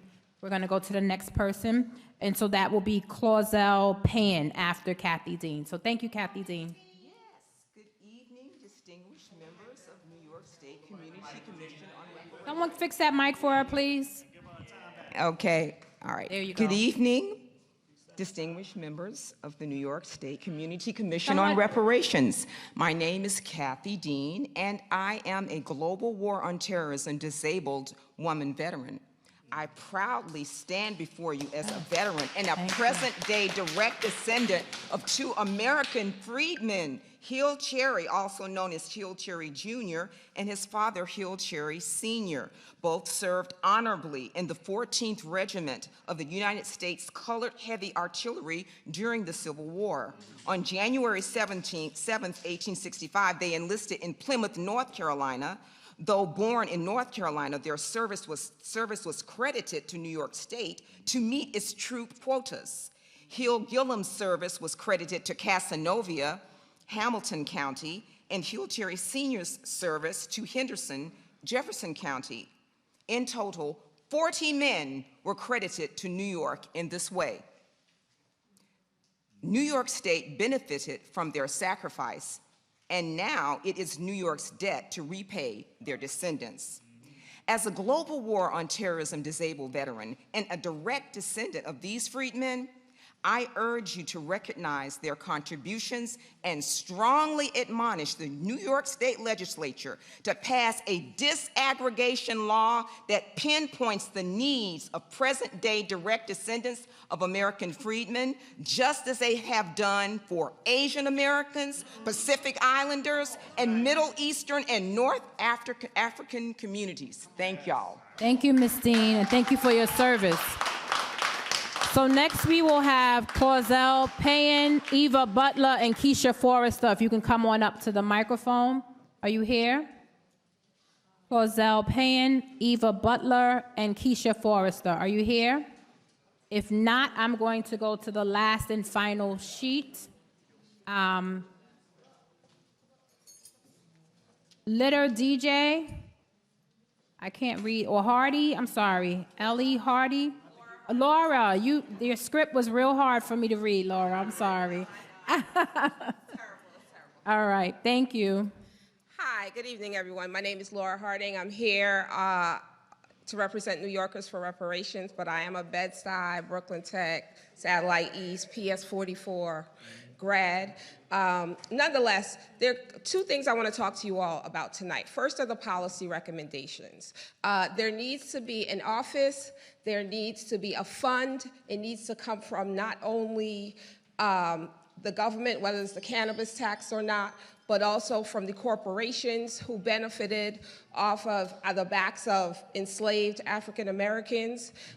We know money is important. We know low interest rates or no interest rates on mortgages, loans for mortgages. There should be down payment assistance that are grants, not loans. Having said that, we need to also look at the systemic issues. So while money reparations are important and should be there, we also need to start dismantling this system to the point where things like MWBE, instead of waiting 2 years, if you are a Black person who starts a business, you immediately should be a MWBE. Why are we waiting 2 years?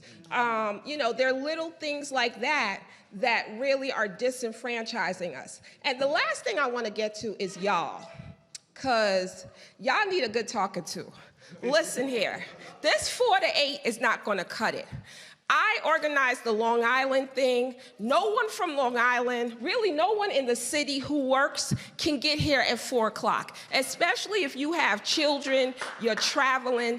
Really, what it's signaling to us is that you don't care about what we have to say and that you're not interested. Because if you're interested, what you do is you make it available for a time where working class people who have families and children can get here. Second, this timeline, you don't have an executive director. We don't know when y'all gonna have a timeline to get this report out. Literally, you're asking us to do research. You need to be collecting stories. Evanston in California already have laid a pipeline for what you can do. So really, I need you all to be responsive, get the calendar, change up these times, really interact, do the interactive communication so we all can sit around the table and really do what you are supposed to do. Because us coming up here in this way is not going to be helpful for you. It's not going to let you get that report out in time. And it really is shooting the entire New York State reparations movement in the foot if you all can't get it together. Thank you. Ms. Hardy, just quick question. What times do you suggest? If you're going to do it, I would say from 6 on. The only reason the people said 7. The only reason I would say 6 is because I know that. Wait a minute. I just wanted to get this really quickly. Yes, thank you. Okay. I will give you 6 o'clock because I do realize that you have electives and all of that. It seems that the majority of people here are saying 7, so let's rock with 7. No, they're saying Saturday. They're saying Saturday. Thank you. So I would say start at 6 so you can do all that you usually do. Starting at 6 o'clock on a Saturday, that's what you all are saying? No. Oh, okay. Okay. Time out. Can I say wait. if you're gonna do it in the evenings, it needs to start at 6. And end what time? At And end 6 what time? p.m. And end what time? I think people are willing to roll to 9 or 10 if they can get here. But look at this turnout. This is Bed-Stuy, Brooklyn. Historical Bed-Stuy, Brooklyn. There's no reason Thank you, why Ms. this Hardy. looks like that. I appreciate Saturday, so you. evenings and weekends. Thank you. So next we're going to have, can you share your name? Thank you for being here. Keisha Forrester. Okay, Keisha, thank you. First, before I get started, I just want y'all to know, I wish the communications secretary would not have left because the majority of the stream on YouTube, the sound has been out. So, and it's been out. And I'm still listening, it's still cutting in on and off. Also, from the business meeting, she talked about legacy media reaching out to Amsterdam News, maybe Our Time Press, but that's dead. New independent black media like Doggy Diamonds TV or Viral Access Media would have had this place filled in a matter of minutes. You gotta use what's in your hands, as Adam Clayton Powell Jr. once said. Y'all not using what's in your hands. But it's been a while since I've been to this church. The last time was in 1988 when the Brawley family sought refuge in the sanctuary here, and their attorney was Alton H. Maddox Jr. Clarification, the Brawley family did not seek refuge here. Reverend Dr. William Augustus Jones Jr., when the Brawley family was being kicked out of a church up in the Bronx, literally drove up there when Al Sharpton called and said, I have nowhere to go, and the police are coming for her.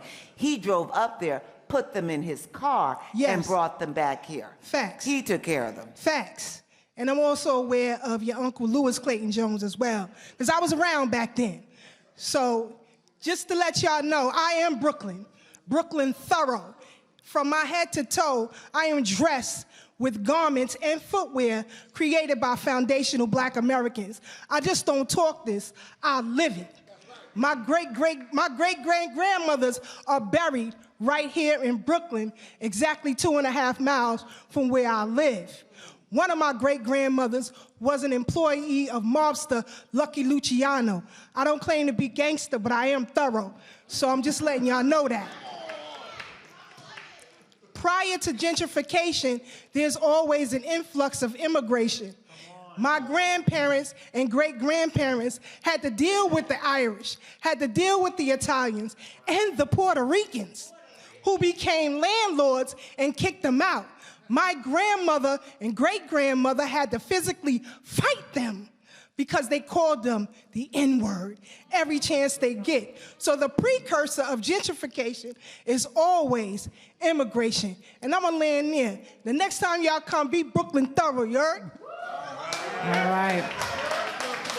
So thank you. Keisha Forrester, if you don't mind leaving us the list of the names of media, we would appreciate that. And we're asking for that. We're asking for your support. So if you have emails that you want to share with us, we will certainly reach out. So thank you. Are you Payan? Is your last name Payan? No, I'm Darryl Edwards. Okay, thank you. We called you a while ago, but thank you for being here. All right, thank you. I'm so sorry. I stepped out, went to the store real quick. I lost my speech, so I'll make it real quick. Hi, everybody. Hi, Task Hello, Force. thank you for being here. My name is Darryl Edwards. Most people know me as Fish and Grits, so I'm gonna make it real quick. I'm not black. Me no black. Black like you, I'm not black. And that's what I hear all the time, living around all these foreigners, anybody with a hint of melanin in their skin, whenever they want to be identified with us, that's the first thing that comes out their mouth. These reparations is only for black Americans. I lost my speech, so I can't, I'm trying to remember some of the things I had on it. Cut the check. Cut the check, cut the check, cut the check. Cut the check now. I don't know, I don't care if it's prepaid debit cards, stimmies, what else?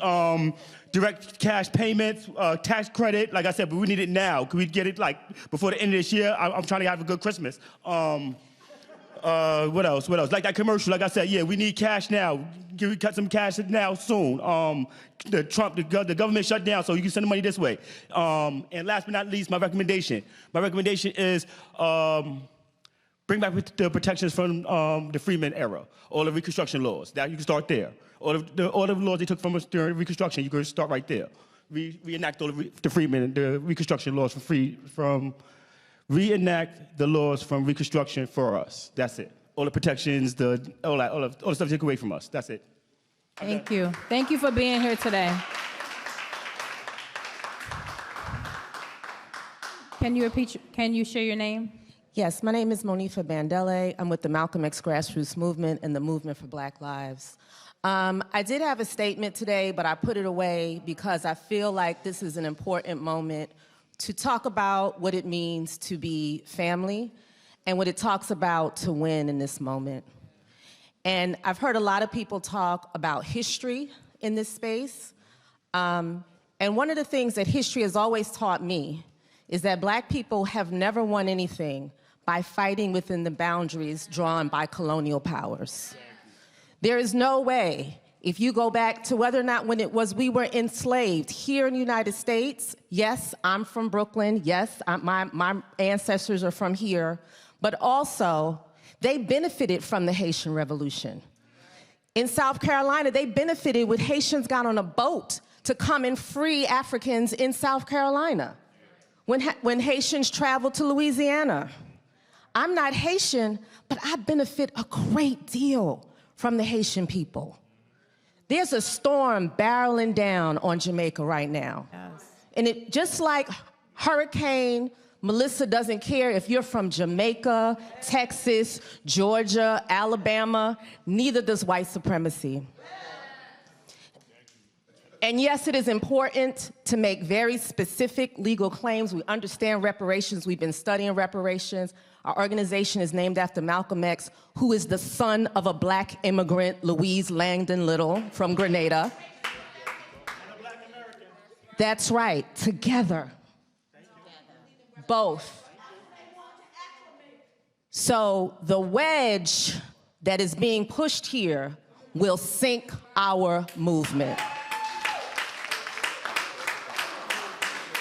If we don't stand up and stand up together, again, I'm not talking about the specific legal claims. We have specific legal claims. The Haitian people, the Jamaican people have specific legal claims. People from Barbados, the U.S. Virgin Islands right now has specific legal claims. That is also America. And it's the Caribbean. Stokely Carmichael.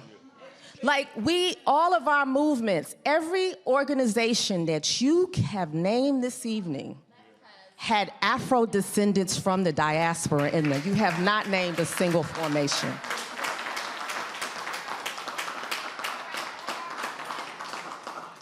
And when you go back before 1865, it was the collaboration between people who had been multi-generational on those plantations and people who had just arrived from the triangle within the Caribbean.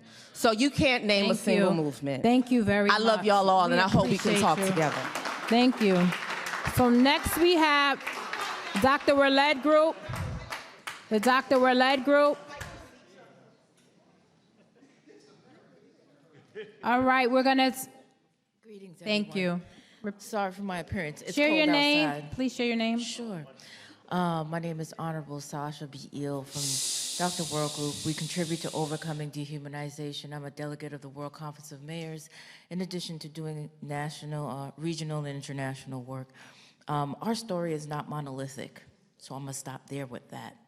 And now, with that said, there are some resolutions that Dr. World has put forward in the areas of human rights, in the areas of the United Nations Declaration of Human Rights, that is very important to this atmosphere of reparations.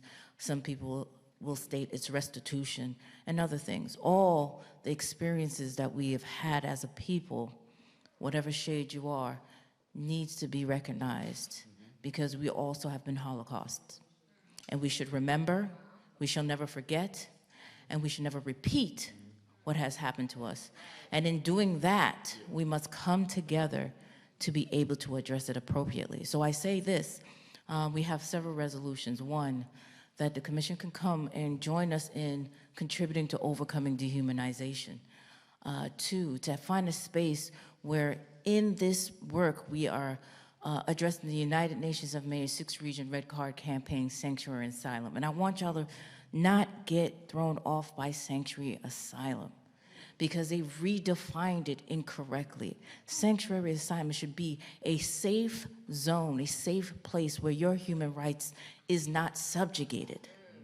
That is what a sanctuary asylum space is. That is where you agree that the environment that you want to be in is a safe place for the children, has programs and projects, has housing, has health, and has a prevention of health apartheid, AI apartheid, and all that. Those are your sanctuary asylum spaces until we can gain it to be all our spaces that we walk through. We need to put a stent in the vessel of existence for the heart to continue pumping that blood and heal. We are a people that need to heal, but in that, our actions can be supported by work that has already been done in the soil now. Our people that have been in areas of leadership are passing away, and they're recognizing one of two things. One, they didn't do enough, or two, they want to be able to leave something behind for someone to carry on. We are in a special place, and we ask you all to join us. We're going to have an engagement Friday at 125th Dumont, addressing human rights. Yes, there's only 3 minutes. In the United Nations, the countries get 5 minutes. The people that come and gather from all over the world gets 2 minutes. This happens, but this is not the deciding spaces. The meetings that you have outside of here, when we come together in the spaces that, like, for example, I just invited you to, is the workshop and the work. So Thank come. you. Thank you. Thank you. And you can share that information with us as well. So we have our last testimony is Victor Roberi. Okay, Rashid, then you'll be last. I'm sorry. How y'all doing? Rashid, I called you earlier. I did, but we'll make you last. Oh, I'm sorry. No problem. Go ahead, Rashid. He's yielding to you, so let's go ahead. All right. Thank you for doing that. Amen. Okay. Peace and love. My name is Rashid Little John, founder of a group called the Green Campaign, also a member of New Yorkers for Reparations. I'm going to start with my recommendations. Me and my team, who are all descendants of those enslaved in this country, are raising funding to get a community center that's been shut down since COVID. And we need funding to do that type of work, right? Because we don't have the welfare. So a part of that is direct cash payments for the descendant community is a recommendation, and it should be seen as one. Community block grants is a recommendation for descendant communities. So buildings like this, we can access millions of dollars to be able to get the buildings that are being held in our communities by people that are not like us, and not willing to create reasonable terms for us to even lease properties that sit in our communities abandoned until we get gentrified out. We would also like lineage specificity when it comes to business ownership, right? Because we understand that there's a big issue with being Black-owned businesses. You have a lot of people utilizing the term Black to harvest and to steal from Black Americans. So we would like to see descendant-based communities, and we know we're the supporting businesses that are for descendants of those enslaved. We would also like a easier pathway for organizations that are established by the descendants, like nonprofits, to be able to get upfront capital and not have to rely on reimbursements. Because if you get a grant for $50,000 to $100,000, but you have to spend that money first in order to get it back, we're talking about communities that already don't have that equity in the neighborhood. Right? So descendants need access to those funds. And lastly, of the recommendations of many that I have is a state endowment fund for Black historic sites. We're talking about business district reestablishments that are able to sustain the 400 years that Black people have been in this country. The timeline starts in 1624 in this country that Black people have been here. So I want to say that those are the recommendations that far. Thank you. I'm not done. Mr. Littlejohn. That's just my Oh, okay. recommendations. I I'm got sorry. 28 minutes. Go ahead. 28 seconds. Go ahead. So again, my name is Rashid Littlejohn. I'm a 12th generation descendant.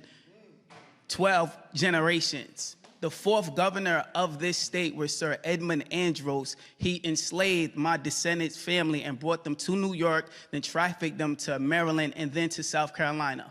My last name is Little John Pinckney. The other one is Charles Carsworth Pinckney, a signer of the Declaration of Independence. My family Thank has you, been Mr. here, Littlejohn. and we are looking Thank for a you. repair. Thank you. Thank you. And so we want to take the last testimony, but Mr. Littlejohn, you know that you can email the rest of your testimony to the commission. So Victor Roberi. Thank you, Victor. This is the last testimony. We thank you all for being here. Let's give Victor the floor. Thank you. I just put this together, proposal, because I haven't really been hearing too many proposals from anybody. So I propose a reparations package that would facilitate UJAMA, cooperative economics. And I'm building off what Michael Partis had said earlier in his presentation. So simply to, so say families, if families are getting ready to go buy a house, usually go to a bank to get the house. Instead of going to a bank, let's go to the community. And where does the community get the money from? Well, let's get that. Let's get a big, huge trust or funding to have our communities maintain our, have us maintain our communities. If a house is for sale, the community should be buying it. The community decides how to renovate it and what to do with the equity. Let's put the equity into that community center that you was just talking about. Now, when the family wants to buy the house, they buy it from the community. And then the community decides what the interest rates are. Why are we dealing with banks? We're getting reparations. Let's solve our own problems. What else? So we decide we're building large, okay, so that family, they buy the home from the community. The family is now paying back the community. So that money is still building, it's not going away. We have to trust one another and we have to move purposefully in order to succeed in what we want. Investing, we can invest internationally, we can invest in our communities with all of this money. We could just, I don't know how we would decide how communities could be allotted the funding, but we could figure that out. But this could solve a lot of problems. We could build our own community centers with the money. This is what the Jews are doing. This is how they maintain their communities. We can prevent gentrification by controlling our communities through the funding. So that's my proposal. Thank you. Thank you. So I want to thank you all on behalf of the commission for coming today, for sharing your expertise, your ideas, and your comments. And we hope that you join us. We will be back for another public hearing in Utica, New York on December 9th. So we invite you to Utica, New York. So thank you, everyone. We did find someone's, I don't know if this is their earpiece or their USB, but thank you for coming. This public hearing has now come to an end, and we thank you.